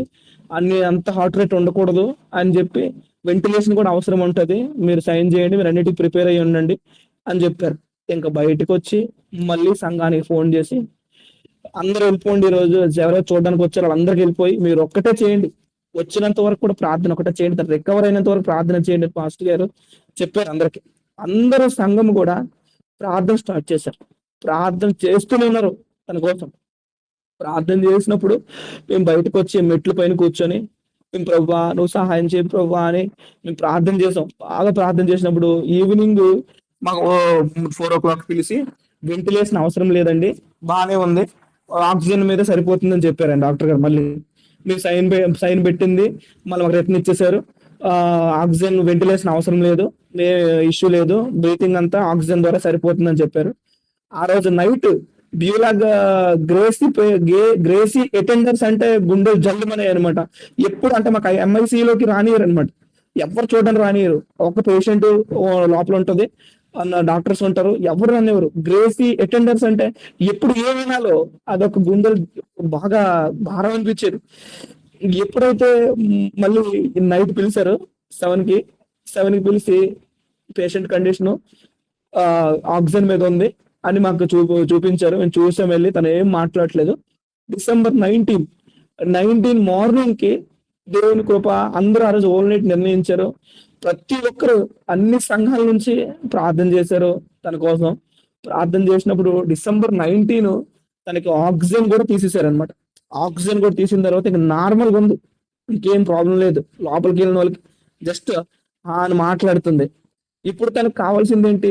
బ్లడ్. ఒక్క ప్యాకెట్ బ్లడ్ పెట్టారు. అప్పుడు 5 పాయింట్స్కి వచ్చింది. 5 పాయింట్స్ బ్లడ్ ఉన్నప్పుడు ఈ బ్లడ్ అంతా బ్లీడింగ్ ఆగిపోయింది, ఇంకా డ్రైన్ అవ్వట్లేదు. ఆక్సిజన్ సరిపోయింది. హార్ట్ రేటు సేమ్ 130, 140 వస్తుంది. బట్ ఇవన్నీ క్లోజ్ అయ్యాయి. ఇప్పుడు December 19 ఆ రోజు మార్నింగ్ అడిగినప్పుడు మేడం గారికి అలానే ఉంది బాబు, ఏమి ఇంప్రూవ్ అవ్వలేదు, హార్ట్ రేట్ చాలా తగ్గాలి, తగ్గితే నేను రూమ్ మీకు షిఫ్ట్ చేస్తానని చెప్పారు. December 20 కల్లా తనకి హార్ట్ రేట్ నార్మల్ స్టేజ్కి వచ్చి తను తనకు normal heart rate normal stage, oxygen normal stage, bleeding ఎక్కడ అవ్వట్లేదు. డిసెంబర్ 20 కల్లా తను నార్మల్ గా కండిషన్ లోకి వచ్చి తనకి ఏదైనా పెట్టండి భోజనం అని చెప్పారనమాట. తను ఆ రోజు డిసెంబర్ 20కి కొంచెం తినింది. తిని ఇంక నాకు పడట్లేదు అని చెప్పింది. ఈ లెఫ్ట్ హ్యాండ్ క్యాన్లాలు పెట్టారనమాట, ఐవి క్యాన్లాస్. ఇంచుమించు ఈ మధ్య కాలంలో తనకి ఆ రోజు పెట్టినవి ఓ 10-15 పెట్టుంటారు. ఆ నరాలు దొరకవు, తనకి కొంచెం లావుగా ఉంటది కాబట్టి నరాలు దొరకవు. ఆ నరాలకి దొరకక సెంటర్ లైన్ ఈ లెఫ్ట్ సైడ్ మనకి ఈ నెక్ దగ్గర సెంటర్ లైన్ వేస్తారనమాట. అక్కడ నుంచి బ్లడ్ కానీ ఇంజెక్షన్స్ కానీ పెడతారు. అయితే మాకు డిసెంబర్ 20కి తన నార్మల్ కండిషన్ లో ఉందని, మాకు డిసెంబర్ 22కి మాకు రూమ్ ఇస్తామని వాళ్ళు చెప్పారు. కండిషన్ అంతా బాగానే ఉందని వాళ్ళు చెప్పి మమ్మల్ని రూమ్ పంపించారు. రూము పంపించిన ఆ రోజు నుంచి తనకి ఫీవర్ స్టార్ట్ అయిపోయింది. ఎందుకంటే లోపల క్లాట్స్ ఉన్నాయి, ఆ చిన్న చిన్న క్లాట్స్ ఉన్నాయి కాబట్టి హార్ట్ రేట్ మాత్రం అసలు తగ్గట్లేదు. ఫీవర్ వచ్చేసి 104, 105. దానికోసం ఎన్నో యాంటీబయాటిక్స్ పెట్టారు. ప్రతి రోజు ఒక ఒక డేకి వచ్చేసి 9 యాంటీబయాటిక్స్ పెడుతూనే ఉండేవారు. ఒక్క రోజు కూడా డిసెంబర్ 20 డిసెంబర్ 22 నుంచి మళ్ళీ డిసెంబర్ 31 నైట్ వరకు కూడా తనకి ఫీవర్ ఏమాత్రం తగ్గట్లేదు. ఫీవర్ తగ్గట్లేదు. అది చూస్తుంటే తనకి హార్ట్ రేట్ ఎక్కువ అయిపోతుంది. దాని మీద పీసీఎం అనే ఇంజెక్షన్ పెడుతుంటే ఫీవర్ తగ్గుతుంది. అలా కంటిన్యూగా ఫీవర్ వస్తుంది వెళ్తుంది, ఫీవర్ వస్తుంది వెళ్తుంది. వీళ్ళు ఈ మెడిసిన్స్ ఇస్తూనే ఉన్నారు. అన్ని యాంటీబయాటిక్స్ ఇచ్చిన తర్వాత ఎవరికైనా సరే ఏదో ఒక ప్రాబ్లం రావాలి, ఏదో ఒక ఆర్గాన్ పోవడం కానీ ఏదో ఒక ప్రాబ్లం రావాలి. దేవుని కృపను బట్టి తనకి ఏ ఆర్గాన్ కూడా పోలేదు. చాలా బాగానే ఉంది. అయితే అందరూ చూస్తున్నారు, రోజు చూసిన కానీ అట్లనే ఉంది. ఎప్పుడు చూసినా సరే లేవడం కష్టం. అప్పుడు కొట్టు కూడా ఇంకా మాడో, ఎందుకంటే లోపల అప్పుడే ఆర్టరీస్ అంబులైజేషన్ చేశారు. ఇవన్నీ ఇబ్బందులు ఇతనికి పొట్ట మొత్తం ఉబ్బిపోయింది అనమాట. ఉబ్బిపోయింది. లెఫ్ట్ సైడ్ ఆల్రెడీ వాటర్ పట్టింది కదా లంగ్స్ కి, దానివల్ల ఆయాసం మళ్ళీ స్టార్ట్ అవుతుంది మెల్లిమెల్లిగా. మెల్లిమెల్లిగా స్టార్ట్ అవడంతో మళ్ళీ తను మాట్లాడలేని పొజిషన్ లోకి వెళ్ళడం. ఆ రోజు డిసెంబర్ నైట్ ప్రతిరోజు అంటే ఒక్క రూమ్ కి ఇచ్చిన ఒక్క రోజు కూడా మేము మాకు పర్లేదులే బాగానే ఉందని ఒక్క రోజు కూడా మాకు లేదు. ప్రతిరోజు టెన్షన్ ఏమవుద్ది. తనకు ఎప్పుడు టచ్ చేసినా సరే 104, 105 జ్వరం వచ్చేది. వాళ్ళు పోయడం, మళ్ళీ ట్రీట్మెంట్ చేయించడం, మళ్ళీ వాళ్ళు రావడం, అలానే ఉంది, కండిషన్ చేంజ్ అవ్వట్లేదు అని చెప్పడం. ఎప్పుడైతే డిసెంబర్ 31 ఆ రోజు తన గురించి ఆల్రెడీ ప్రేయర్ చేస్తున్నారు అందరండి. అందరూ ప్రార్థన చేస్తున్నారు. అయితే డిసెంబర్ 31 మళ్ళీ తనకి హార్ట్ రేట్ అనేది 150కి వెళ్ళిపోయింది. మళ్ళీ ఫీవర్ వచ్చేసి 106. ఇప్పుడు ఈ ఫీవర్ అనేది తగ్గట్లేదు. దానికి మళ్ళీ ఆయాసం అనేది ఎక్కువ అయిపోయింది. మళ్ళీ ఆయాసం స్టార్ట్ అయిపోయింది. మళ్ళీ ఎప్పుడైతే ఆయాసం స్టార్ట్ అయిపోయింది మళ్ళీ ఐసీ అన్నారు. మళ్ళీ జనవరి 1కి మళ్ళీ ఎర్లీ మార్నింగే మళ్ళీ ఐసీలో మళ్ళీ షిఫ్ట్ చేసాం. మళ్ళీ షిఫ్ట్ చేసిన తర్వాత అందరు వచ్చి సిటీ స్కాన్ లో ఏం తెలియదంటే, వీళ్ళు లోపల ఆపరేషన్ చేసినప్పుడు కుట్టినప్పుడు లెఫ్ట్ సైడ్ యూరిన్ పైప్ అనేది ఒకటి కుట్టేశారనమాట. ఆ కుట్టడం వల్ల యూరిన్ అనేది స్ట్రక్ అయిపోతుంది లోపల. యూరిన్ బయటికి రావట్లేదు. లెఫ్ట్ సైడ్ కిడ్నీ నుంచి యూరిన్ అనేది ఫిల్టర్ అయ్యి రావట్లేదు. కాబట్టి యూరిన్ ఆగిపోయింది అక్కడ. అప్పుడు ఇదంతా ఇన్ఫెక్షన్ అయిపోతుంది బాడీ మొత్తం. వాళ్ళకి అది అర్థం కావట్లేదు. అయితే అక్కడ యూరాలజీ ఒక అతను వచ్చి దీన్ని అల్ట్రా గైడెడ్ వేయాలన్నమాట. అంటే లెఫ్ట్ సైడ్ కిడ్నీకే డైరెక్ట్ పైప్ పెట్టి లెఫ్ట్ సైడ్ పైప్ పెట్టి డైరెక్ట్ యూరిన్ తీయాలి. దానికోసం ఆపరేషన్ పడుతుంది, మీరు చేపించుకోవాలని చెప్పినప్పుడు వాళ్ళు ఫస్ట్ తనకి ప్లాన్ చేసి తనకి ఫస్ట్ డీజీ స్టంట్ కోసం తీసుకెళ్లారు. అంటే ఒకవేళ ఈ స్టంట్ అనేది వేస్తే అంటే ఈ లెఫ్ట్ సైడ్ కిడ్నీ నుంచి తీయాల్సిన అవసరం లేదు, ఒక ట్యూబ్ లైన్ పంపిస్తారనమాట.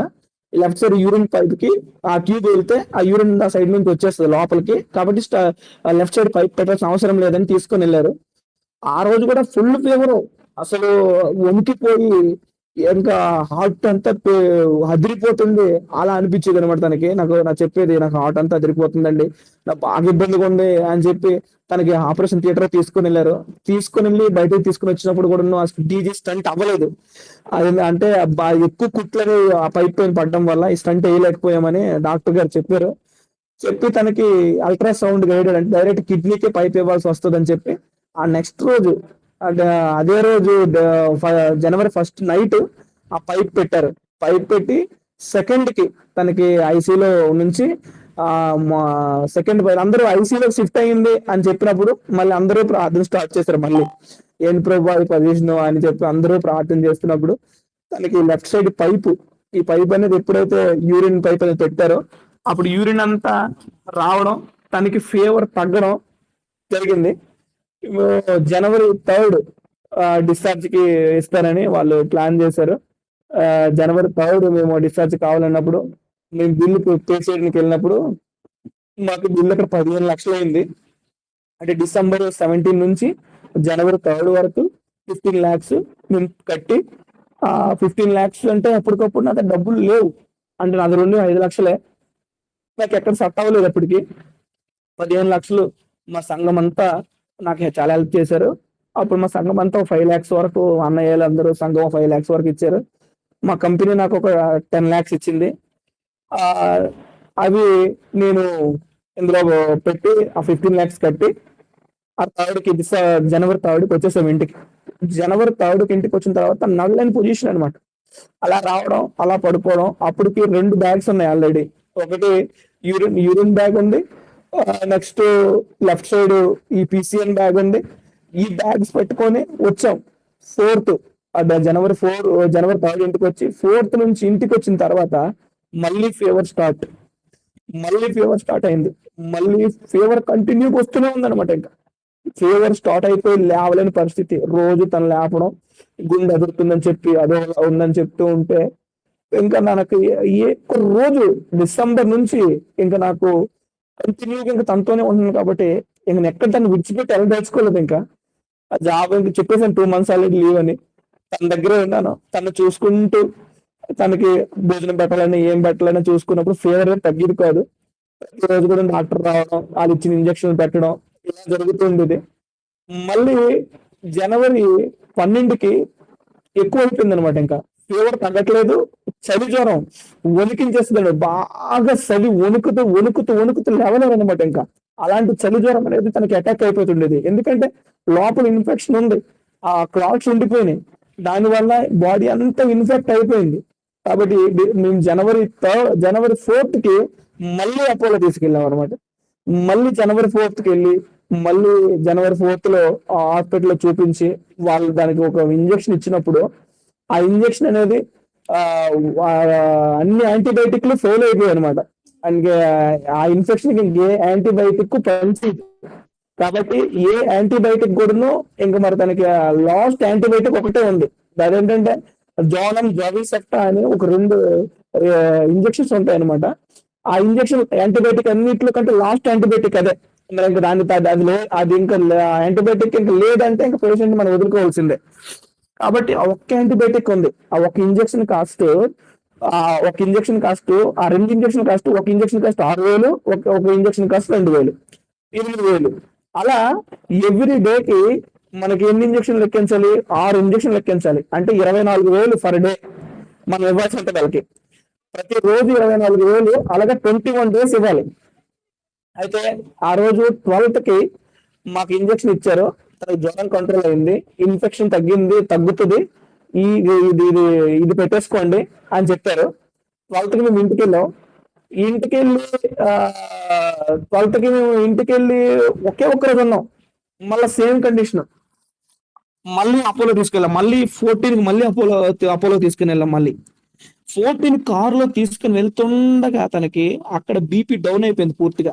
అంటే 60/50కి వెళ్ళిపోయింది అనమాట. అంటే మరి ఇంకా ఎవరు అలాంటి బీపీ డౌన్ అయిపోయినప్పుడు ఎవరు బ్రతకరు. ఇంకా దేవుడు మహాకృపేటంటే మా ఆయన కళ్ళు అంతా చీకటి అయిపోయినాయి, ఏం కనిపించట్లేదు అంటుంది. ఇంకా అయితే ఇప్పుడు ఏమైంది, అంత కనిపించట్లేదు అన్నప్పుడు అన్ని తీసుకొని వెళ్తుండగా కనిపించట్లేదు, అక్కడికి రీచ్ అయ్యాము, ఎమర్జెన్సీ వార్డులోకి వెళ్ళాం, ఇంకేం కనిపించట్లేదు నాకు అంటాం. మేము 3rd నుంచి మళ్ళీ జనవరి 14 నుంచి 19 వరకు అక్కడే ఉన్నాం, ట్రీట్మెంట్ తీసుకున్నాం. ఇదే ఇంజెక్షన్స్ ప్రతిరోజు. హయ్యర్ యాంటీబయాటిక్ అనమాట. ఈ హయ్యర్ యాంటీబయాటిక్ ఎక్కుతున్నప్పుడు దాన్ని నెట్లో కూడా చాలా చదివాను. దాని ఎఫెక్ట్స్ ఏంటంటే దానికి ఏదో ఒక లివర్ కానీ, లేకపోతే కిడ్నీ కానీ, ఏదో ఒక దానిపైన, లంగ్స్ పైన కానీ ఏదో ఒక దానిపైన అటాక్ చూపించాలన్నమాట. దేవుని మహాకృప ఏంటంటే తనకి ఏ ఆర్గాన్ పైన కూడా ఎఫెక్ట్ లేకుండా అలాగే 21 days ఇచ్చామనమాట. జోనం జాబీ సెఫ్ట్ అనేది 21 రోజులు 6 లక్షలు అయింది అనమాట దానికి. అప్పటికే మాకు 21 lakhs అయింది. ఆ అప్పుడు కూడా ఎంత శ్రమ పడుతున్నప్పుడు కూడా దేవుని మీద ఏ మాత్రం చిన్న కోపం కూడా అస్సలు రాలేదు. ఎందుకంటే అంత చనిపోయే సిచ్యువేషన్ దేవుడు బ్రతికించాడు. లాస్ట్ అన్నారు, ఐసీ నుంచి బయటికి తీసుకొచ్చాడు. ఇప్పుడు కూడా దేవుడు బ్రతికించగలడు. నేను నడిచినప్పుడు ప్రభువుని ప్రార్థించడమే, నేను ఎక్కడ కూర్చున్నా సరే ప్రభువుని ప్రార్థించడమే. ప్రభు నాకు సహాయం చేయి ప్రభు. నా కూతురుతో మాట్లాడాలన్నా సరే నాకు బాధగా ఉండేది అనమాట. ఎందుకంటే వాళ్ళ అమ్మ ఈ పొజిషన్ లో ఉండడం, నువ్వు ఎక్కడికి వెళ్ళావు డాడీ, ఎప్పుడు వస్తావు డాడీ అని అడగడం, అమ్మ ఇంకెందుకు రాలేదని అడగడం, ఇవన్నీ నాకు చాలా బాధగా ఉండేది అనమాట. ప్రతిరోజు నేను బాధ, ఒక పక్క బాధ భరిస్తూ, ఒక పక్క ఆర్థికంగా అరేంజ్మెంట్ చేసుకుంటూ, ప్రతి విషయంలో కూడా దేవుడు ప్రతి ఒక్కటి ఏర్పాటు చేశాడు. అందరూ అందరూ చాలా సహాయం చేశారు ఆ విషయంలో.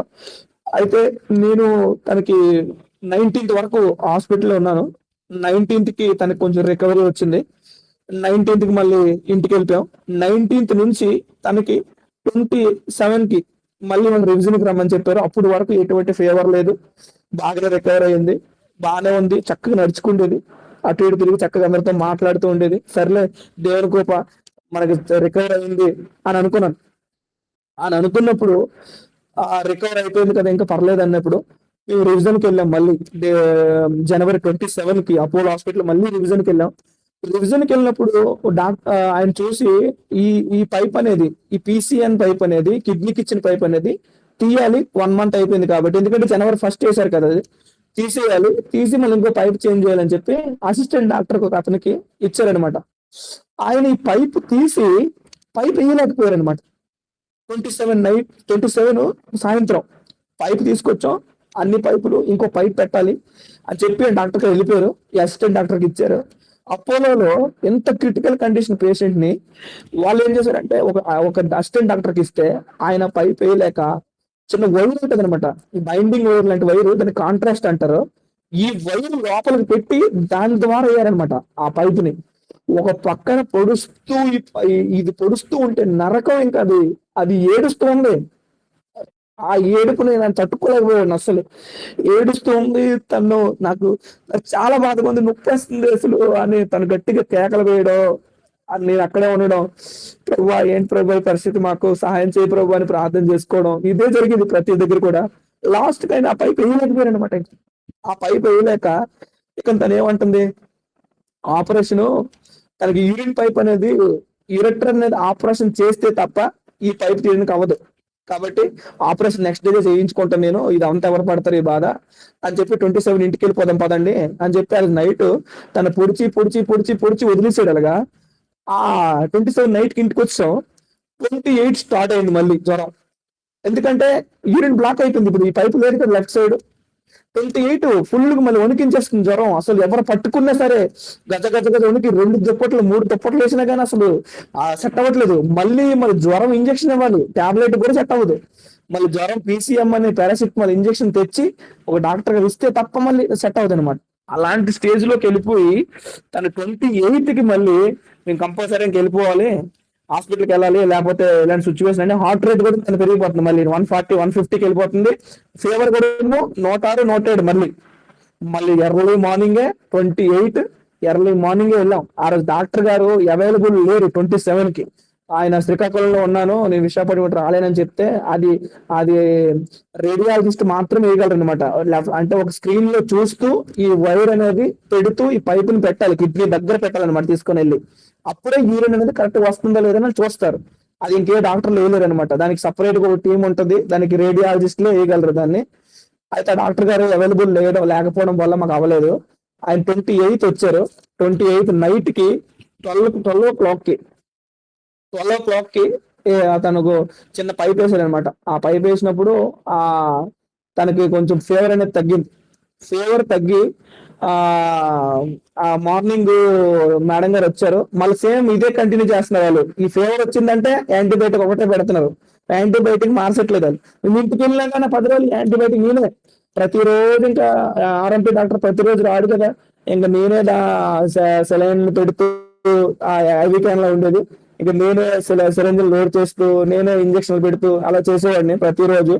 డాక్టర్ గారి సజెషన్ తీసుకొని ఆర్ఎంపీ డాక్టర్ అతను వచ్చేవారు. ఈ కోర్స్ మొత్తం నేనే ఇచ్చేసేవాడిని ఇంటికాడ. అత తనకి మళ్ళీ అక్కడ తీసుకుని వెళ్ళి ఆ కోర్స్ కంటిన్యూ చేశారు అనమాట. ఇంకా అలానే 29 మేము తీసుకుని వెళ్ళాం. తీసుకుని వెళ్ళి తనకి చూపించాం అంతను డాక్టర్ గారికి. డాక్టర్ గారు వచ్చారు, చెక్ చేశారు. ఎంత బాగానే ఉంది కదా, మనం డిశ్చార్జ్ వెళ్ళిపోవచ్చు అని చెప్పారు. అందుకే ఇంకా ఫీవర్ అనేది కంట్రోల్ అవ్వట్లేదు అనమాట. ఇంకా తనకి ఇంకా కంట్రోల్ అవ్వట్లేదు. మేము ఇంకా భయపడుతున్నాం మళ్ళీ ఇంకా కంట్రోల్ అవ్వట్లేదని.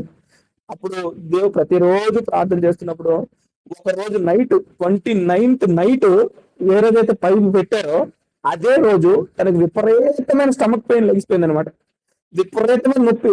ఇంకా మరి ఆ నొప్పి ఎవ్వరూ భరించలేదనమాట. ఇంకా తల కిందలు అయిపోయి గుండెలు పీకేసి ఇంకా అన్కాన్షియస్ లోకి వెళ్ళిపోయి అంత 29th జనవరి 29th ఆ నైట్ టైం మళ్ళీ ఎన్ని ఇంజక్షన్లు ఇచ్చారు, నొప్పికి సంబంధించిన అన్ని ఇంజక్షన్లు ఇచ్చారు. ఏ ఇంజక్షన్ కూడా ఇంకా అది సెట్ అవ్వట్లేదు. అప్పటికప్పుడు మళ్ళీ సిటీ స్కాన్ తీశారు. మళ్ళీ సిటీ స్కాన్ లో కూడా ఎటువంటి బ్లీడింగ్ కానీ ఏం కనిపించట్లేదు. బట్ కడుపులో నొప్పి మాత్రం విపరీతం. ఫాస్ట్ గారు ఎవరు ఉండి ప్రార్థన చేసి ఏదో శోధనగా ఉంది ఇది అని చెప్పి ప్రార్థన చేసి సిటీ స్కాన్ లో కూడా ఏం దొరకలేదు. అయితే ఏమంటారు, ఇంకోసారి కడుపులో నొప్పి వచ్చిందంటే మళ్ళీ ఐసీయూ అంటారు. 29th జనవరి 29th మళ్ళీ ఐసీయూకి వెళ్ళాలంటారు. ఇంకేం చేస్తాం ప్రభువా, నువ్వే సహాయం చేయాలని చెప్పి ప్రార్థన చేస్తున్నప్పుడు ఎర్లీ మార్నింగ్ 4 o'clock కల్లా తనకి సిటీ స్కాన్ తీసుకుని వెళ్ళి వచ్చాం.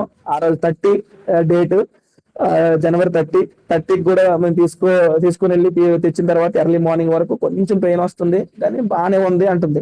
కొంచెం పెయిన్ వస్తుంది బాగానే ఉంది అన్నప్పుడు ఇంకా పెయిన్ తగ్గట్లేదు కదా, చూస్తున్నారు కదా. అప్పటికి మా పాస్టర్ గారు వెళ్ళిపోయి మా వదిన గారు వాళ్ళ హస్బెండ్ వచ్చారనమాట. వాళ్ళ చిన్నమ్మాయి వచ్చి మనకి ఇక్కడ ఏదో సరి అవ్వట్లేదు, మనం వెళ్ళిపోదాంలే, తను బాగానే ఉంది కదా, ప్రజెంట్ చిన్న నొప్పి అంటుంది కదా, మనం వెళ్ళిపోదాం అని చెప్పి అన్నయ్య ఒకటే ప్రార్థన చేశారు. ప్రభువా నీ చిత్తం అయితే మళ్ళీ ఇంకొకసారి అపోలో మెట్లు ఎక్కకూడదు, ఇదే మా లాస్ట్ డిశ్చార్జ్ అవ్వాలి ఇక్కడ నుంచి అని చెప్పి ప్రార్థన చేశారు.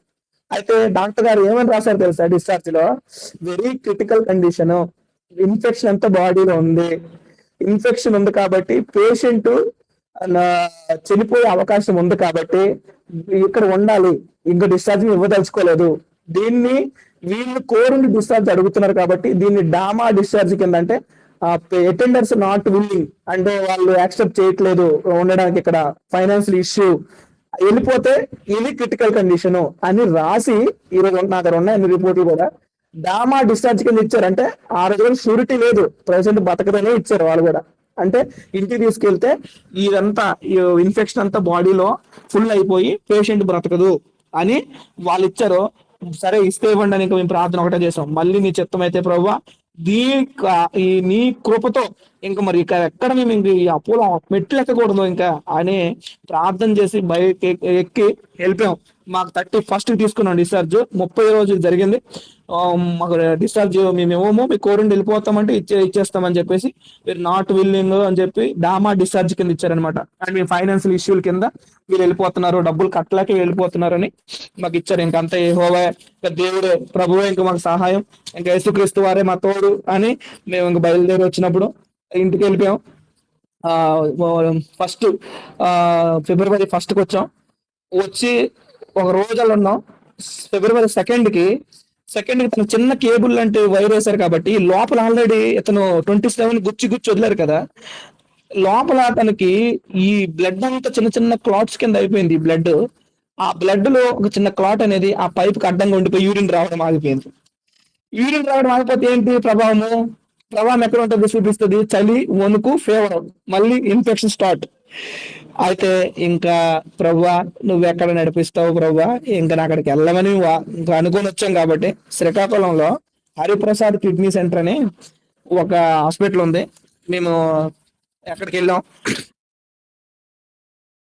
థర్డ్కి వెళ్ళి డాక్టర్ చూపించిన తర్వాత ఆయన ఏదో చిన్న జారినట్టు ఉంది అని చెప్పి ఆయన మాకు చిన్నగా జారింది పైపు, సిటీ స్కాన్ లో చూస్తే, కాబట్టి రేపు మీరు రండి మళ్ళీ ఇది అలా అల్ట్రా గైడెడ్ వేయాలి మళ్ళీ అని చెప్పారు. అల్ట్రా గైడెడ్ వేయడానికి తనకి తిమ్మురు సెట్ అవ్వట్లేదు బాడీకి. తనకు పట్టుకుంటే నొప్పి వచ్చేస్తుంది అక్కడ. కాబట్టి వాళ్ళు మళ్ళీ ఆ ఎనస్థీసియా వెన్నుకి ఇచ్చి మళ్ళీ దానికి 14 mm పైపు మళ్ళీ ఈ లెఫ్ట్ సైడ్ వేసారనమాట. అప్పటి నుంచి 14 అంటే February 4 నుంచి 2 months ఇంకెటువంటి ప్రాబ్లము లేకుండా తను హ్యాపీగా, ఎందుకంటే ఆయన ఏమన్నారు, ఒక డాక్టర్ గారు జనరల్ ఫిజిషియన్ వచ్చారు, ఆయన 4th వేసారు పైపు, మేము 9th వరకు ఉన్నాం. ఆ 9th లో తనకి బ్లడ్ అనేది క్లాట్ల కింద వచ్చేస్తుంది బయటికి.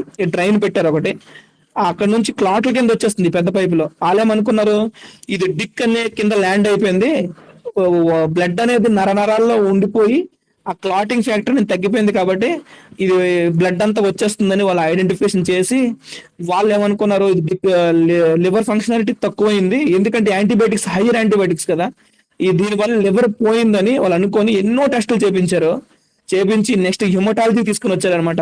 రక్తాన్ని పరీక్షించే ఒక డాక్టర్ గారు ఉంటారు హిమటాలజీ, ఆయన వచ్చి చూసి ఈ రక్తం అనేది గడ్డ కట్టే తత్వం అనేది తనకు తగ్గింది, దాన్ని APTT అంటారు అనమాట. అది తగ్గింది కాబట్టి తనకి ఎంత బ్లడ్ ఎక్కించినా కానీ FFU ఎక్కించినా కానీ నార్మల్ స్టేజ్కి రావు. మనకు యాక్చువల్గా ఉండాల్సింది మన 38 seconds లో బ్లడ్ అనేది క్లాట్ అయిపోవాలి, తనకి 77, 78 ఉండేది, అంతవరకు క్లాట్ అవుతుంది. అంటే ఒక మనిషికి 10 పాయింట్లు బ్లడ్ ఉంటే తనకు 6 పాయింట్లు పోయినంత వరకు క్లాట్ అవుతుంది అనమాట. అలాంటి సిచ్యువేషన్ లో వాళ్ళు ఏమన్నారు, దీనివల్ల ఇలాంటి చాలా క్రిటికల్ కండిషన్ లో ఉంది పేషెంట్ అని చెప్పి మేము ఇంకా ప్రార్థన ఒకటే మనకి, ఇంకా మేము 4th జాయిన్ అయ్యాము, 9 వరకు ఉన్నాం అక్కడ. ఫీవర్ తనకి ఇలాగ కంటిన్యూ అవుతూనే ఉంది, ఫీవర్ రాకూడదంటే ఈ డాక్టర్ గారు ఏం చెప్పారంటే ఈ జానం జావిసెఫ్ట్ హైయర్ యాంటీబయాటిక్ ఆపేయండి, ఈ రెక్కించొద్దు, చూద్దాం పేషెంట్ కండిషన్ మెల్లిమెల్లిగా అని చెప్పి ఇంకా అలేం ట్రీట్మెంట్ చేయట్లేదు, ఒక యాంటీబయాటిక్ పెడుతున్నారు రోజుని. బట్ పేషెంట్ కండిషన్ అయితే రోజుకి రికవర్ వస్తుంది, వాళ్ళు ఏం ట్రీట్మెంట్ చేయట్లేదు, ప్రార్థనలు అవుతున్నాయి, రోజుకి తను రికవర్ వస్తుంది, బట్ వాళ్ళు ట్రీట్మెంట్ ఏం చేయట్లేదు. అయితే నాకు ఆలోచన వచ్చింది, అయితే ఒక 3 గంటల జర్నీ చేస్తున్నాం అపోలో హాస్పిటల్కి, మనం కనీసం 3 గంటలు జర్నీ చేస్తున్నప్పుడు ప్రభు సన్నిధికి వెళ్ళలేమా? ఎందుకు వెళ్ళాం? అక్కడికి మనం వెళ్ళొచ్చు కదా, ప్రభు సహాయం చేస్తారు కదా అని చెప్పి నాకు ఒక ఆలోచన వచ్చి మేము డిశ్చార్జ్ అవుతాం బుధవారం. అయితే అన్నయ్య ఎలాగ మన 3 days ఫాస్టింగ్ ప్రేయర్స్ ఉన్నాయి కదా, అక్కడ మనం మేము కూడా చర్చకు వస్తాం అన్నయ్య, మనం అక్కడ ప్రార్థన చేద్దాం తన గురించి, తనది ఏదో అక్కడే సెట్ అయినట్టు ఉంది, ప్రభువే సహాయం చేస్తాడు, తనకి అంత మెడికల్ పరంగా అంతా క్లియర్ అయింది, సంథింగ్ ఈజ్ రాంగ్, ఏదో ఉంది, ఏదో తను ఇబ్బంది పడుతున్నట్టు ఉంది అన్నయ్య, చీకటి, మనం ప్రార్థన చేద్దాం అని చెప్పి మేము ఫ్రైడే అన్నయ్య వాళ్ళ ఇంటికి వెళ్ళిపోయాం, వాళ్ళ అక్కల ఇంటికి. అక్కడ చర్చ్ ఉంది, అక్కడ చర్చిలో ప్రార్థన స్టార్ట్ చేసాం. ఇంకా ఫ్రైడే స్టార్ట్ చేసి 3 రోజులు కంటిన్యూస్ గా ప్రార్థన చేసినప్పుడు ఒక జ్వరం కాదు కదండి, ఇంకా 3 రోజుల నుంచి ఇంకా తనకి జీవితంలో ఇంకా తనకి మేము ఫేస్ చేసిన ఏ ప్రాబ్లం కూడా తనకు కనిపించట్లేదు. ఇంకా అంటే మేము ఈ పని ముందే చేయాల్సింది కదా ప్రభువా, ఇన్న దగ్గరికి వెళ్తున్నాము, నీ సన్నిధికి రాలేకపోయాము, ఈ టెన్షన్ అయిపోతున్నాం, ప్రభువు మీద ఆధారపడడం మానేసి మాకు ఉన్నదంతా పెట్టేసాం. అప్పటికి ఎంత అయిపోయింది, 26 లక్షలు అయింది కంటిన్యూగా అపోలో హాస్పిటల్ మేము ఇచ్చింది మెడిసిన్ కి అంతా కలిపి. ఇంకా మా దగ్గర ఏం లేదు, ఇంకా మా దగ్గర ఏముంది, ఇంకా ఆస్తి అంతా కోల్పోయినట్టే మేము, మా దగ్గరికి ఏం లేదు ప్రభు అని సన్నిధికి వెళ్ళి ప్రార్థన చేసినప్పుడు అలాగే ఒక రోజు తను మంచమే పడుకొని ఉంది, తనకి ఏదో ఒక చీకటి వచ్చి ఇబ్బంది పడుతుందని చెప్పింది అనమాట. పాస్టర్ గారు వచ్చి గుండె కొంచెం బాగా పీకుతుంది, బాగా ఇబ్బంది పెట్టేస్తుంది, టెన్షన్ అయిపోతున్నాను మాయా, నాకు హాస్పిటల్ తీసుకెళ్ళాలేమో అని చెప్తే ఏం కాదులే ప్రార్థన చేద్దామని పాస్టర్ గారు ప్రార్థన చేసినప్పుడు ఉలిక్కి పడుతుంది అనమాట. ఉలిక్కి పడుతున్నప్పుడు అయితే ఎందుకు ఉలిక్కి పడుతున్నావు అని ఒకరు అబ్జర్వ్ చేసి, ఎందుకు ఉలిక్కి పడుతున్నావు అంటే నాకు ఏదో ఒక చీకటి నన్ను ఇబ్బంది పడుతున్నట్టు అనిపిస్తుంది, నాకు బాగా ఇబ్బందిగా ఉంది అని చెప్పినప్పుడు ఓహో ఇదా దీని సంగతి అని చెప్పి పాస్టర్ గారు మోకరించి ప్రార్థన చేసి యేసు నామములో ప్రతి ఒక్క చీకటి ఈ క్షణమే ఆ కుమార్తెను విడిచి వెళ్ళిపోవాలి, ఈ క్షణమే స్వస్థత కావాలన్నప్పుడు ఆ ఒక్కసారి తను కేకలేసి ఏడుస్తూ ఒక్కసారిగా ఏడ్చి ఉరుముకుపోతూ యేసు నామములో ప్రతి ఒక్క చీకటి వెళ్ళిపోవాలంటే తను విడిచిపెట్టి తనకి వెళ్ళిపోయింది. ఇంకంతే, తన చీకటి మొత్తం తనకి భారం అంతా వదిలిపోయింది అనమాట. ఇంకా అప్పుడు అందరూ దేవుని బాగా స్థుతించి అది చీకటి విడిచిపెట్టినప్పుడు తనకి ఆ టెన్షన్, ఆ గుండె పీకడం, గుండె అనేది బాగా కొట్టుకోవడం అంతా తగ్గి ఆ నెక్స్ట్ రోజు కాడి నుంచి ఒక నార్మల్ వ్యక్తి అయిపోయింది, ఏం మెడిసిన్ వాడలేదు ఇంకా. ఇంకా మరి ఇంజెక్షన్స్ అన్ని ఆపేసాం. ఇంజెక్షన్స్ ఏం వాడలేదు. ఇంకా కంటిన్యూగా ఇంకా ఆపరేషన్ గురించి మేము ఇంకా ప్లాన్ చేయాలి. ఆపరేషన్ తనకు చేయాలి కాబట్టి డాక్టర్ గారు 100 రోజులు అయితే గానీ మనం ఆపరేషన్ చేయడం కుదరదు. అది కూడా క్రిటికల్. లోపలికి వెళ్ళిన తర్వాత ఎలా ఉంటుందో, తనకి ఏ రకంగా మళ్ళీ ఆపరేషన్ చేయాలో మనకు తెలియదు. లోపలికి వెళ్ళిన తక్కువ తక్కువ మనం విడిచిపెట్టి వచ్చేలేం కదా అని చెప్తే ఇంకొకటే, ప్రభువా నువ్వు ఎంత చేస్తావు, నువ్వు ఫుల్ విశ్వాసం వచ్చేసింది. ఇంకా నువ్వు ఎంత చేస్తావు, ఇంకా వదలవు, ఇంకా ఏ విషయంలోనూ వదలవు అని చెప్పి ప్రతి రోజు ప్రార్థన చేసుకుంటూ నువ్వే మార్గాలు తెరువు, నీ చిత్తమైతేనే అక్కడ నడిపించు, ఆపరేషన్ అక్కడ జరిగించు అన్నప్పుడు హైదరాబాద్ నుంచి నిమ్స్ హాస్పిటల్ నుంచి రాహుల్ దేవరాజ్ గారు అని బెస్ట్ యూరాలజిస్ట్ అనమాట, ప్రొఫెసర్ అండ్ ఎంఎస్ ప్రొఫెసర్. ఆయన్ని ఈ డాక్టర్ గారు అని ఆ డాక్టర్ గారి కింద పనిచేశారనమాట, అసిస్టెంట్ ప్రొఫెసర్ గా. ఆ డాక్టర్ గారిని తీసుకొద్దాము, ప్లాన్ చేసుకోండి మీరు అని చెప్పి మాకు 4వ నెల 5th డేట్ ఇచ్చారు. బట్ 4వ నెల 3కే మనం వచ్చే గుడ్ ఫ్రైడే రోజు మీకు డేట్ ఇచ్చారు. ఆ డాక్టర్ గారికి అప్పుడే ఖాళీ ఉంటుందంట. గుడ్ ఫ్రైడే రోజు మేము అటెండ్ ముందు రోజే, గుడ్ ఫ్రైడే రోజు మార్నింగే వెళ్ళి మేము అటెండ్ అయిపోయాం. ఆ రోజు నైట్ సాయంత్రం 5 గంటలకి ఆపరేషన్ స్టార్ట్ చేస్తామని చెప్పారు. మళ్ళీ నాకేం టెన్షన్, ఈ లోపలికి వెళ్ళిన డాక్టర్ గారు చెప్తున్నారు, లోపలికి వెళ్ళిన తర్వాత అక్కడ ఈ కాలు నుంచి కొన్ని 2 నరాలు అనేవి, పెద్ద నరాలు అనేవి కాలుకి అటాచ్ అయ్యి ఉంటాయి అనమాట. ఇవి వచ్చేసి ఈ యూరిన్ పైపు కింద ఉండాలి కానీ యూరిన్ పైప్ పైన ఉన్నాయి. ఇప్పుడు కట్ చేసినప్పుడు కానీ ఏమైనా by mistake urine pipe cut చేసినప్పుడు ఏమైనా ఈ కాలు నరాలు కట్ అయ్యాయంటే ఇంకా బ్లడ్ అప్పుడు ఆపలేడు, ఆ కాలు పడిపోతే ఇంకా కాలు పనిచేయదు అనమాట. అంత డేంజరస్ ఆపరేషన్ అనమాట. ఇంకా అది చాలా డేంజర్. అంటే ఇప్పుడు ఒక యూరెట్రిక్ అనేది, ఒక పైప్ అనేది ఇంకొక బ్లాడర్ కి ఇక్కడ కట్ చేసి బ్లాడర్ కి అతకాలి. కాబట్టి తను ఆపరేషన్ కి డాక్టర్ గారిని తీసుకుని వచ్చి లోపలికి తీసుకుని వెళ్ళిన తర్వాత ఆయన ఆపరేషన్ చేస్తూ వెరీ క్రిటికల్, పేషెంట్ అటెండెన్స్ చెప్పారా చెప్పలేదా ఇది అని చెప్పినప్పుడు, సార్ ఆ దేవుని మహాకృప ఏంటంటే ఫస్ట్ అవ్వదు అనుకున్నారు, దానికోసం సంబంధించిన బ్లడ్ ఒక 6 ప్యాకెట్లు అరేంజ్ చేయండి ఆయన చెప్పినప్పుడు నేను అన్ని అరేంజ్ చేసుకున్నాను. కానీ ఆపరేషన్ చేస్తుండగా అక్కడ లోపలికి వెళ్ళిన తర్వాత చూసింది ఏంటంటే, దేవుడు అక్కడ ఏ నరానికి టచ్ లేకుండా ఒక్క నరమే సపరేట్ ఉండేటట్టు, ఆ యూరిన్ పైప్ ఒక్కటే సపరేట్ ఉండేటట్టు కనిపించిందండి డాక్టర్కి. ఆ కనిపించినప్పుడు దాన్ని తీసి అక్కడ చాలా ఒక 5-6 కుట్లు పడి అంట దాని మీద, దాన్ని కట్ చేసి దీన్ని యూరిన్ బ్లాడర్ నే ఒక పైపు కింద చేసి దీనికి కుట్టారనమాట. కుట్టి యూరిన్ బ్లాడర్ అంతా ఆ యూరిన్ కు మళ్ళీ అక్కడ స్టక్ అవుతుంది అని చెప్పి దానికి చిన్న ట్యూబ్ పెట్టి ఆ స్టంట్ వేసారనమాట. లోపల ఏసీ కుట్టి మినిమం 6 గంటలకు తీసుకొని వెళ్తే సాయంత్రం నైట్ 11 గంటలకు ఇచ్చారు బయటికి. నైట్ 11 గంటలకి బయటికి తీసుకొచ్చి పేషెంట్ మాకు అప్పచెప్పిన అంత ఆపరేషన్ సక్సెస్ఫుల్ బాగానే అయింది. ఇంకా ఫ్యూచర్ లో ఎలాంటి ఏ ఇష్యూ ఉండదు కానీ డాక్టర్ గారు చెప్పారు. బయటికి తీసుకొచ్చిన తర్వాత ఇంకా తన కాన్షియస్ లోన లేదప్పటికి, కానీ కాలు ఒకటి నొప్పి నొప్పి నొప్పి నొప్పి అంటుంది. ఆ కాన్షియస్ లోకి వచ్చిన తర్వాత నాకు అదోలా ఉంది, చాలా నొప్పిగా ఉంది. హార్ట్ రేట్ మళ్ళీ సేమ్ 140 150 ఉంటుంది. హార్ట్ రేట్ తగ్గట్లేదు.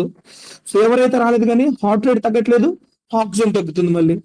ఇలాంటి ఇష్యూస్ లో మళ్ళీ ప్రభు నువ్వే సహాయం చేస్తావు, ఇంక నాలో ఇంకే లోటుపాట్లు ఉన్నాయా అని సండే రోజు పునరుద్ధాన దినం రోజు మేము అక్కడ కూర్చొని అలాగ ఆలోచిస్తున్నాను. హార్ట్ రేటే తగ్గట్లేదు తనకి. నైట్ 11-12 అయింది. నేను ప్రభుని బాగా స్తుతించిన తర్వాత మొబైల్ చాలా వాడడం మానేశాను. అక్కడ ఈ హాస్పిటల్లోనే ఈ 3 నెలల వ్యవధిలో ఈ మధ్యలో ఏవైనా షార్ట్స్ వచ్చి చూడడం, తర్వాత ఏమైనా యూట్యూబ్ లోకి వెళ్ళి ఏమైనా ఒకటి దేవుని పాట చూస్తే వేరే విషయాలు కొన్ని చూడడం, ఇవన్నీ మొదలు పెట్టి ఒకటి అనుకున్నాను, ప్రభు నీకు ఇచ్చిన మాట తప్పాను కదా, కాబట్టి నీ మొబైల్ చూడడానికి ఇద్దరు నిబోధన చేసుకున్నాను కదా, కాబట్టి మొబైల్ ఎప్పుడైనా చూస్తే నీ పాట కోసం, నీ మాట కోసం, ఎవరైనా నీ పని కోసమే వాడాలి, నిశ్చయంగా తీసుకుంటున్నా ప్రభు ఈ డిసిషన్ అని చెప్పి మొబైల్ అక్కడే తీసేసి సైడ్ పెట్టేశాను. సైడ్ పెట్టిన తర్వాత ఎర్లీ మార్నింగ్ 4 o'clock తన నార్మల్ కండిషన్, హార్ట్ రేట్ మొత్తం, ఆక్సిజన్ ఫుల్ 100, చక్కగా ఉంది తర్వాత డాక్టర్ గారు వచ్చారు, చూశారు. తను నడలేని పరిస్థితుల్లో ఉంది. 2-3 రోజులు బాగా ఇబ్బంది పడి ప్రతిరోజు తను బాగా ఇబ్బంది పడేది. తన అన్నయ్య మన రీసెంట్ గా సతీష్ అన్నయ్య వచ్చారు మ్యారేజ్ కి. తనకు వచ్చినప్పటికీ మేము అప్పుడే డిశ్చార్జ్ అయ్యాం. నెక్స్ట్ ఆ ముందు రోజే డిశ్చార్జ్ అయ్యాం మేము. డిశ్చార్జ్ అయ్యి వచ్చినప్పుడు అతను కంటిన్యూగా ఈ కుట్ల దగ్గర నుంచి బ్లడ్ అనేది లీక్ అవ్వడం జరగడం, దానికి డ్రెస్సింగ్ చేస్తుండడం అంతా చేసి కుట్లన్నీ తీసేశారు. ఆ కుట్లు కూడా బాగానే ఉన్నాయి తనకి.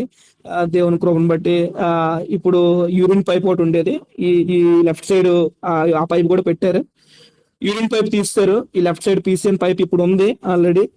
కాబట్టి మళ్ళీ మాకు 14 కానీ 14కి అంటే ఆపరేషన్ చేసిన తర్వాత 3 వీక్స్ ఉండాలన్నమాట. 3 వీక్స్ ఆపరేషన్ డేట్ నుంచి 3 వీక్స్ కి ఆ లోపల ఉండే ఈ లెఫ్ట్ సైడ్ పైప్ అనేది తీసి, ఈ స్టంట్ తీసేసి తనకు నార్మల్ గా విడిచిపెడతారు. ఈ నెల 14th కి ఆ పైప్ తీయాల్సి ఉందన్నమాట. ఆ స్టంట్ తీసేస్తారు, పైపు తీసేస్తారు. తనకి ఆ పైపు తీయడం వల్ల తనకి ఇంకే ఫర్దర్ గా ఇంకా అలాంటి మేజర్ సర్జరీలు కానీ అలాంటి ఏ సర్జరీలు కూడా లేవు.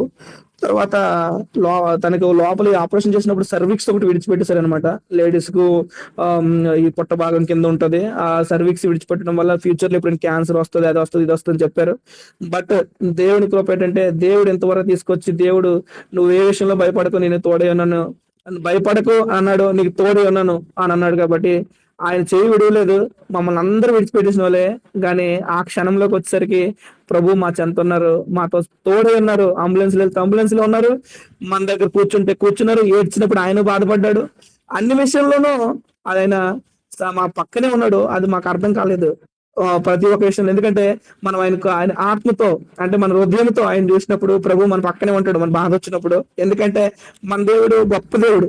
ఎందుకంటే నాకు ఒక ఆశ్చర్య కార్యము ఏంటంటే, నేను మొదట్లాగానే విచ్చలవిడిగా తిరిగి దేవుని వాక్యం ప్రకారంగా ఉండలేక ఇష్టం వచ్చినట్టు తిరిగితే ఈ రోజున భార్యని నేను దక్కించుకోలేకపోయాడేమో.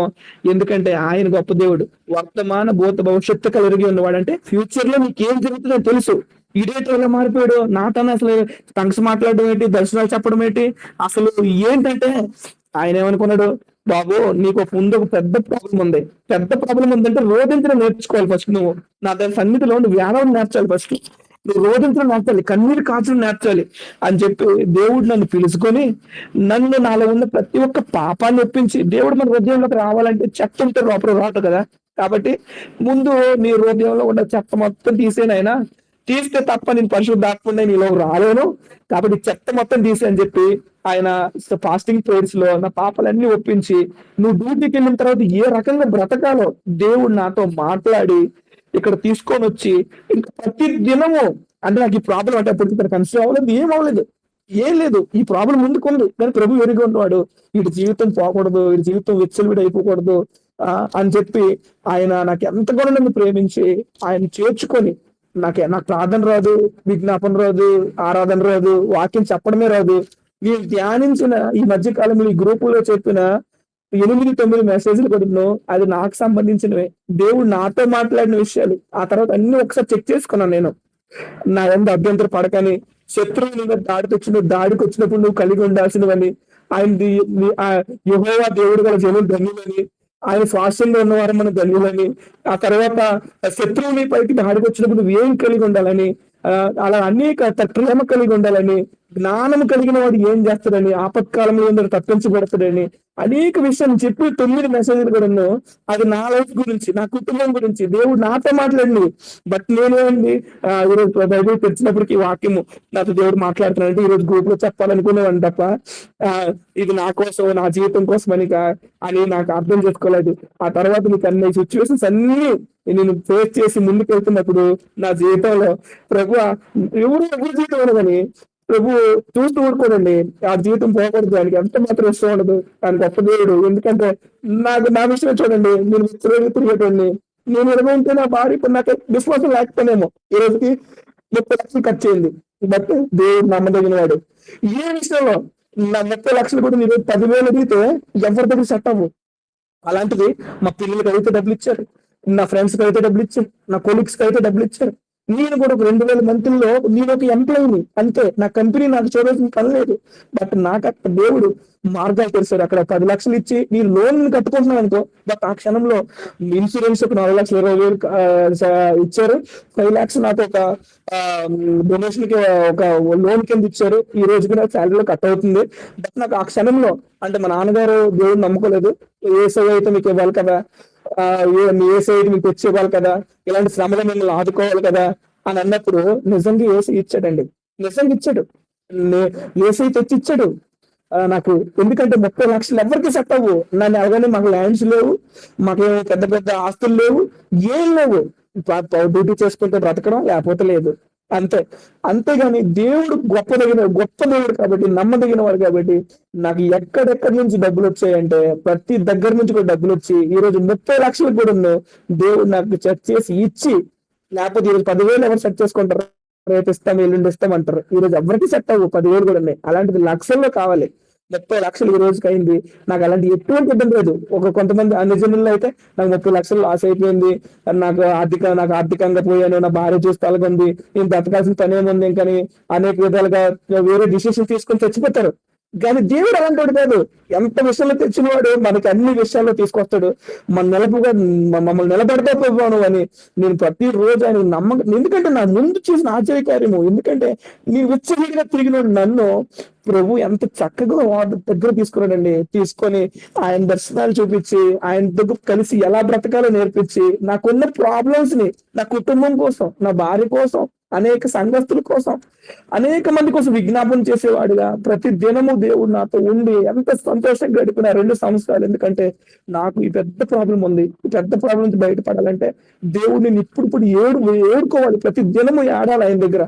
ప్రతి దినము నా కుటుంబం గురించి ఆడాలి, నా భార్య గురించి ఆడాలి, నా పిల్లల గురించి ఆడాలి. ప్రతి దినం ఆయన పాదాలు పెట్టుకోవాలి. కాబట్టి ఆయన ఎవరి జీవితంలో ప్రభు పోవడం ఎంత మాస్టర్ ఇష్టం ఉండదు. ఆయన దగ్గరకు వచ్చేస్తాడు అంతే.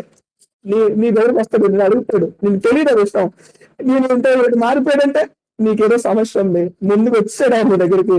మన దేవుడు మా పక్కన ఉంటాడు. ఇలాంటి గొప్ప దేవుడు ఎవరు దొరకరు. నేను చిన్నప్పటి నుంచి ఎప్పుడు నేను నా జీవితంలో ఎప్పుడు నేను ఏ విషయంలో బాధపడలేదు. నా ఈ విషయంలో ఇంత ఏడ్చినప్పుడు కూడా దేవుడు నాకు ఓదార్పించాడండి. ప్రతి ఒక్క విషయంలో నన్ను ఎప్పుడు విడిచిపెట్టలేదు. నా యేసయ్య నేను ఎంత శ్రమలో ఉన్నప్పుడు కూడా దేవుడు నన్ను విడిచిపెట్టలేదు. నాకేం లేకపోవచ్చు, నేను తప్పులు పాలవచ్చు, కానీ ప్రభు గొప్పవాడు. ఇదే ఒకరోజు మళ్ళీ మీతో సాక్ష్యం పంచుకుంటా. నా దేవుడు ప్రతి ఒక్క విషయంలో ఆర్థికంగా ఎంత హెల్ప్ చేశాడు, ఏ రకంగా దాని అప్పులన్నీ తీరాయి దేవుడు తీర్చగలడు. కాబట్టి ఆయన నన్ను ప్రేమించినాడు, నన్ను వదలడు. అప్పటి నుంచి ఫుల్ నమ్మకంగా ఉంటాను. నాకు వర్క్ ప్రెజర్ వచ్చిన, నా మీద ఎవరేమనుకున్నా కానీ నా ప్రభు గొప్పవాడు. ఆయన ఇవ్వాలనుకుని వస్తాడు, మొత్తం ఆయింది.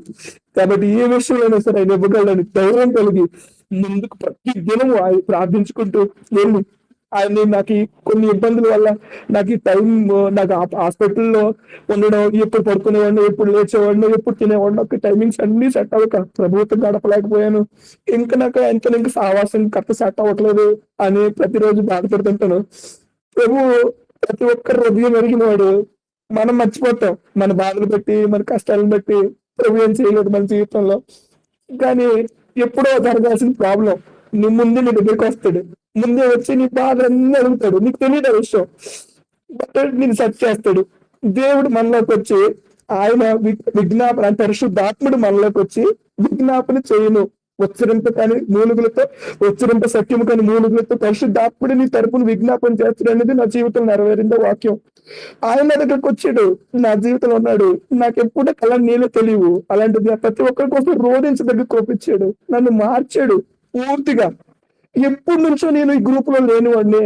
అప్పుడప్పుడు మీతో కలవడం, అప్పుడప్పుడు అందరితో సన్నిహితుడిగా అయిపోవడం, అసలు నేను వాక్యమే నాకు అసలు చదవడమే రాని నన్ను, ఇప్పుడు బైబిల్ పుట్టుకుని నన్ను దేవుడి మధ్యన నిలబెట్టి వాక్యం చెప్పి కోపేవడం, అందరితోని దేవుడు అంటే గొప్ప దేవుడు, ఆయన గొప్ప దేవుడు, ఆయన ప్రాణం ఇచ్చేంతగా మనం ఏ విషయంలో దేవుడి కోసం ఏదో చేయాలనే తపన. దేవుడు ఏ పాపంలో అయినా సరే చెంతకొచ్చినప్పుడు ప్రభు చూస్తాడు, బాధపడతాడు. కాబట్టి మనం ఆయన్ని మన జీవితంలో నేను చనిపోయినంత వరకు ఎలాంటి మేలు ఎప్పటికీ మర్చిపోయిన మేలు నా జీవితంలో దేవుడు చేస్తారండి. లేదంటే మాకు మొన్న April 29th మా మ్యారేజ్ డే అయిపోయింది. బట్ ఆ రోజుకి నా భార్య నా చేతిలో ఉండిపోయేది. దేవుడు మహాకృపను బట్టి దేవుడు నాకు ఇచ్చాడు, ఆయన జతపరిచాడు, మళ్ళీ నా చేతికి అప్పగించాడు. ఈ రోజు ఒక యానివర్సరీ మళ్ళీ మీరు చూడగలుగుతున్నాం. ఆయన కృపలో ఉన్నాం అంటే కేవలం ఆయన కృపే. మన దేవుడు గొప్పవాడు.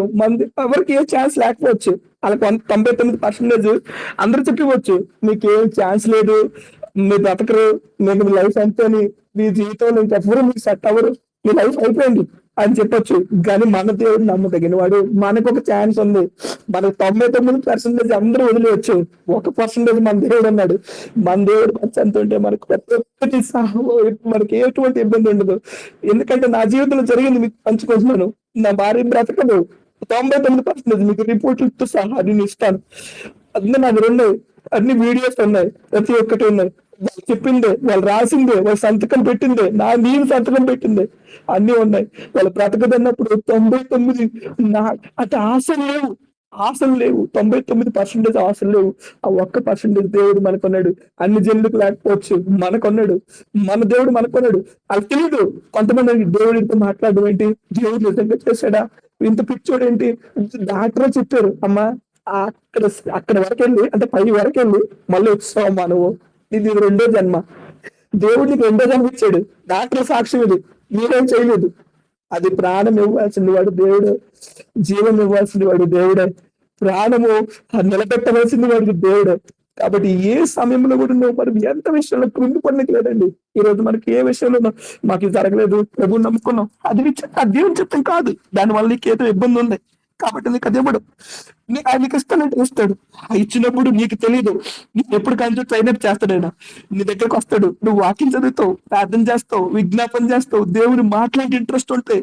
ఎందుకంటే నీకు ఆయన సెట్ చేస్తున్నాడు. నీలో ఎక్కడ చిన్న తప్పు కూడా రాకూడదు. ఎందుకంటే అపవాది నీ మీద మేరాపం చేస్తాడు. బ్రతికించాలంటే నా దగ్గర ఏ పాపం వండకూడదు, నేను అప్పుడులా వండకూడదు, సినిమా చూడకూడదు, శిఖాబలు చేయకూడదు, ఫ్రెండ్స్ తో జోకులు వేయకూడదు, అంటే నాలో ఎటువంటి లోపం చూపించకూడదు నా భార్యను బ్రతికించాలంటే. అయితే ప్రభు వీడికి అంత టాలెంట్ లేదు, వీడు వేస్ట్ అని చెప్పి ప్రభువే నా దగ్గరికి వచ్చి నన్ను ప్రేమించి ఆయన బిడ్డగా నన్ను చేర్చుకొని ఆయన సన్నిధిలో ప్రతి దినము మినిమం 6 గంటలు ఆయనతో గడిపే కృప ప్రతి దినం ఇచ్చేవారండి.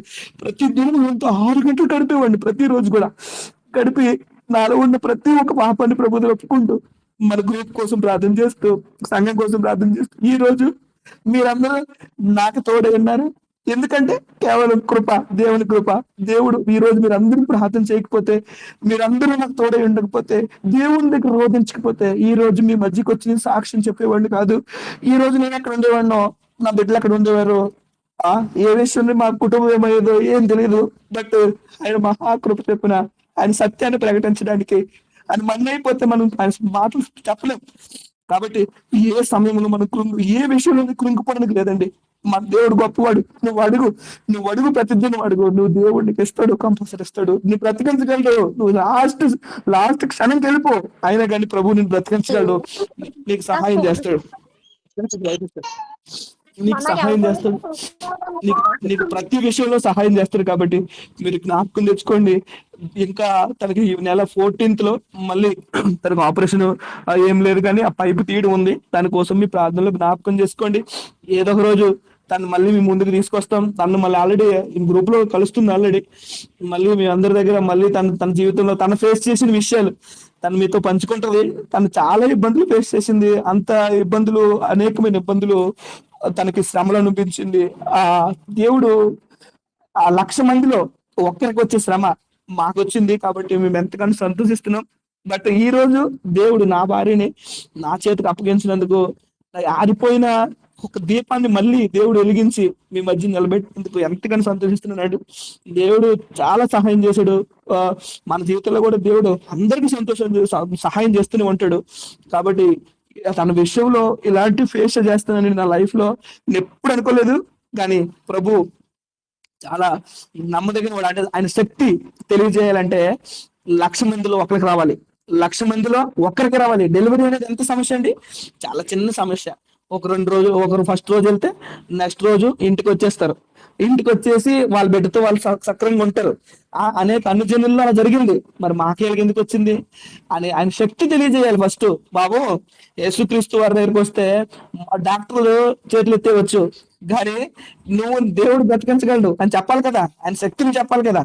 డాక్టర్లు చేసేస్తామంటే అందులో నేను లేదు. డాక్టర్ చేయలేనంటేనే కదా దేవుడు చేయాలి. అలాగే దేవుడు చేశాడు అనమాట. డాక్టర్లు అందరూ చేయలెత్తేసారు, కానీ నమ్మదగిన వాడు ఒక డాక్టర్ ఉన్నాడు. ఆ డాక్టర్ చూశాడని ఇంకా ఇంకా మనకు మన సందర్భం వచ్చింది, ఇంకా అందరూ చేతులెత్తేసారు కాబట్టి మనం చేయాలి అని చెప్పి ఈ రోజుకి తన సజీవ లెక్కల్లో నా భార్య నుంచాడు. తనకి అది నా జీవిత సాక్ష్యం. అంత చనిపోయినంత వరకు కూడా కుడికి గాని ఎడుముకి గాని ఎట్టుకి తొట్టులపోకుండా కళ్ళు మూస్తే చాలండి ఆయన చేసిన ఉపకారం అనేది గుర్తొచ్చి, ప్రభు నీకంటే గొప్ప దేవుడు ఇంకెవరిని కనుగొనలేము ప్రభు, మేము మా జీవితంలో ఇంకెవరిని మేము కనుగొనలేమని మాకు ఎంతగానో మనకి ఏడుపు వస్తుంది. ఇంకా ప్రతి పాట పాడినా, ఇంకే ఆయన ఆరాధన చేసినా గానీ, ఇంకా దేవుడు అంత గొప్ప దేవుడు మనకి ఎప్పుడు ఎక్కడ దొరకదండి. మనకి డిమోటివేట్ చేసేవాళ్ళు అనుకుంటారు దేవుడు మాట్లాడతాడంట, దేవుడు రక్షిస్తాడంట. అది నశించిపోతున్నారు వారికి వెర్రితనమే అది. కానీ మన రక్షింపబడుతున్న వారికి దేవుని శక్తి.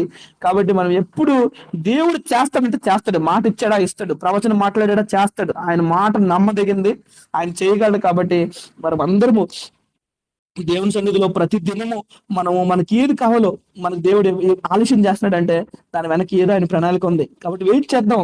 మనకి ఏది ఇవ్వకపోయినా పర్లేదు. మనకి ఇది అంతస్తు లేకపోవచ్చా, ఆస్తి లేకపోవచ్చా, ఐశ్వర్యం లేదా, నాకున్న ఆస్తి మొత్తం పోయినట్టే.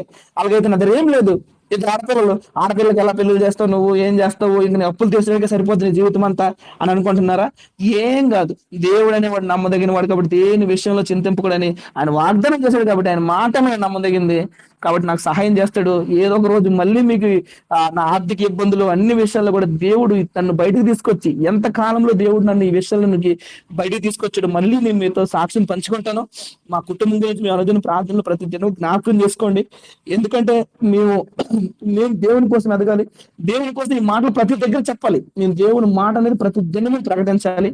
దేవుని సన్నిధిలో ప్రతి దినము ప్రతి ఒక్కరికి చెప్పాలి. ఎందుకంటే దేవుడు చేసిన ఆ కార్యం అనేది ప్రతి ఒక్కరి జీవితం తెలియాలి. ఎందుకంటే మన దేవుడు ఎట్లాంటి నీ మనసులో ఆలోచించుకుంటావు చర్చలో కూర్చొని, బట్ వెంటనే నీ దగ్గరికి వచ్చేస్తుంది వాక్యం.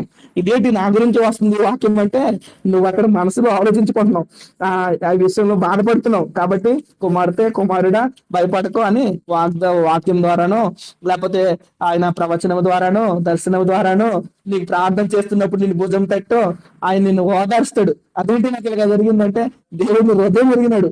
కాబట్టి మన దేవుడు మనం నమ్ముకున్నందుకు ఆయన మనల్ని ఏర్పరచుకున్నాడు. మనల్ని ఆయన నమ్ముకున్న గొప్ప వాళ్ళం కాదు, మనల్ని ఏర్పరచుకున్నాడు. ఈ రోజు మనకి విలువైన ఆభరణం దేవుని దృష్టిలో మనం ఉన్నాం.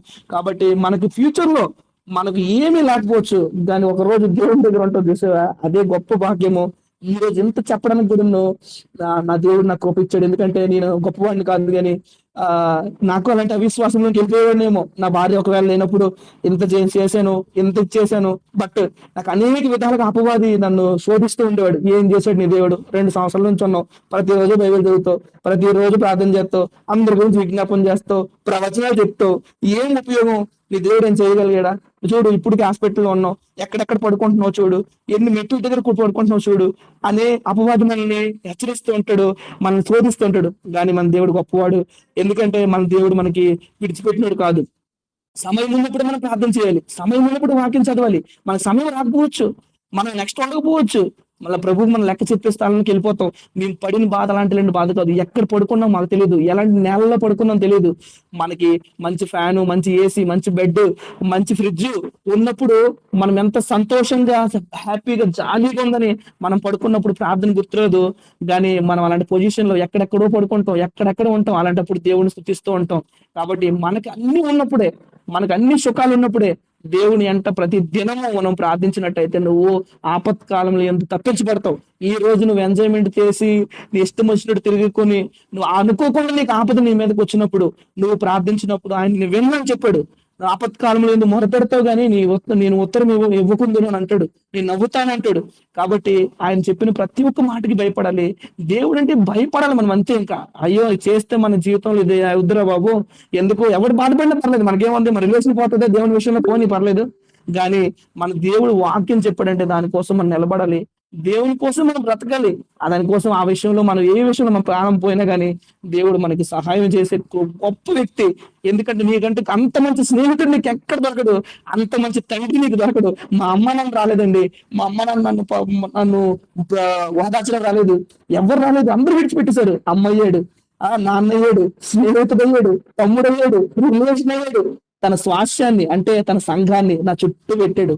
ధైర్యంగా ఉండని అంత కృప మనం ఉన్నందుకు మనం గర్వపడాలి, దేవుని యందు అతిశయించాలి.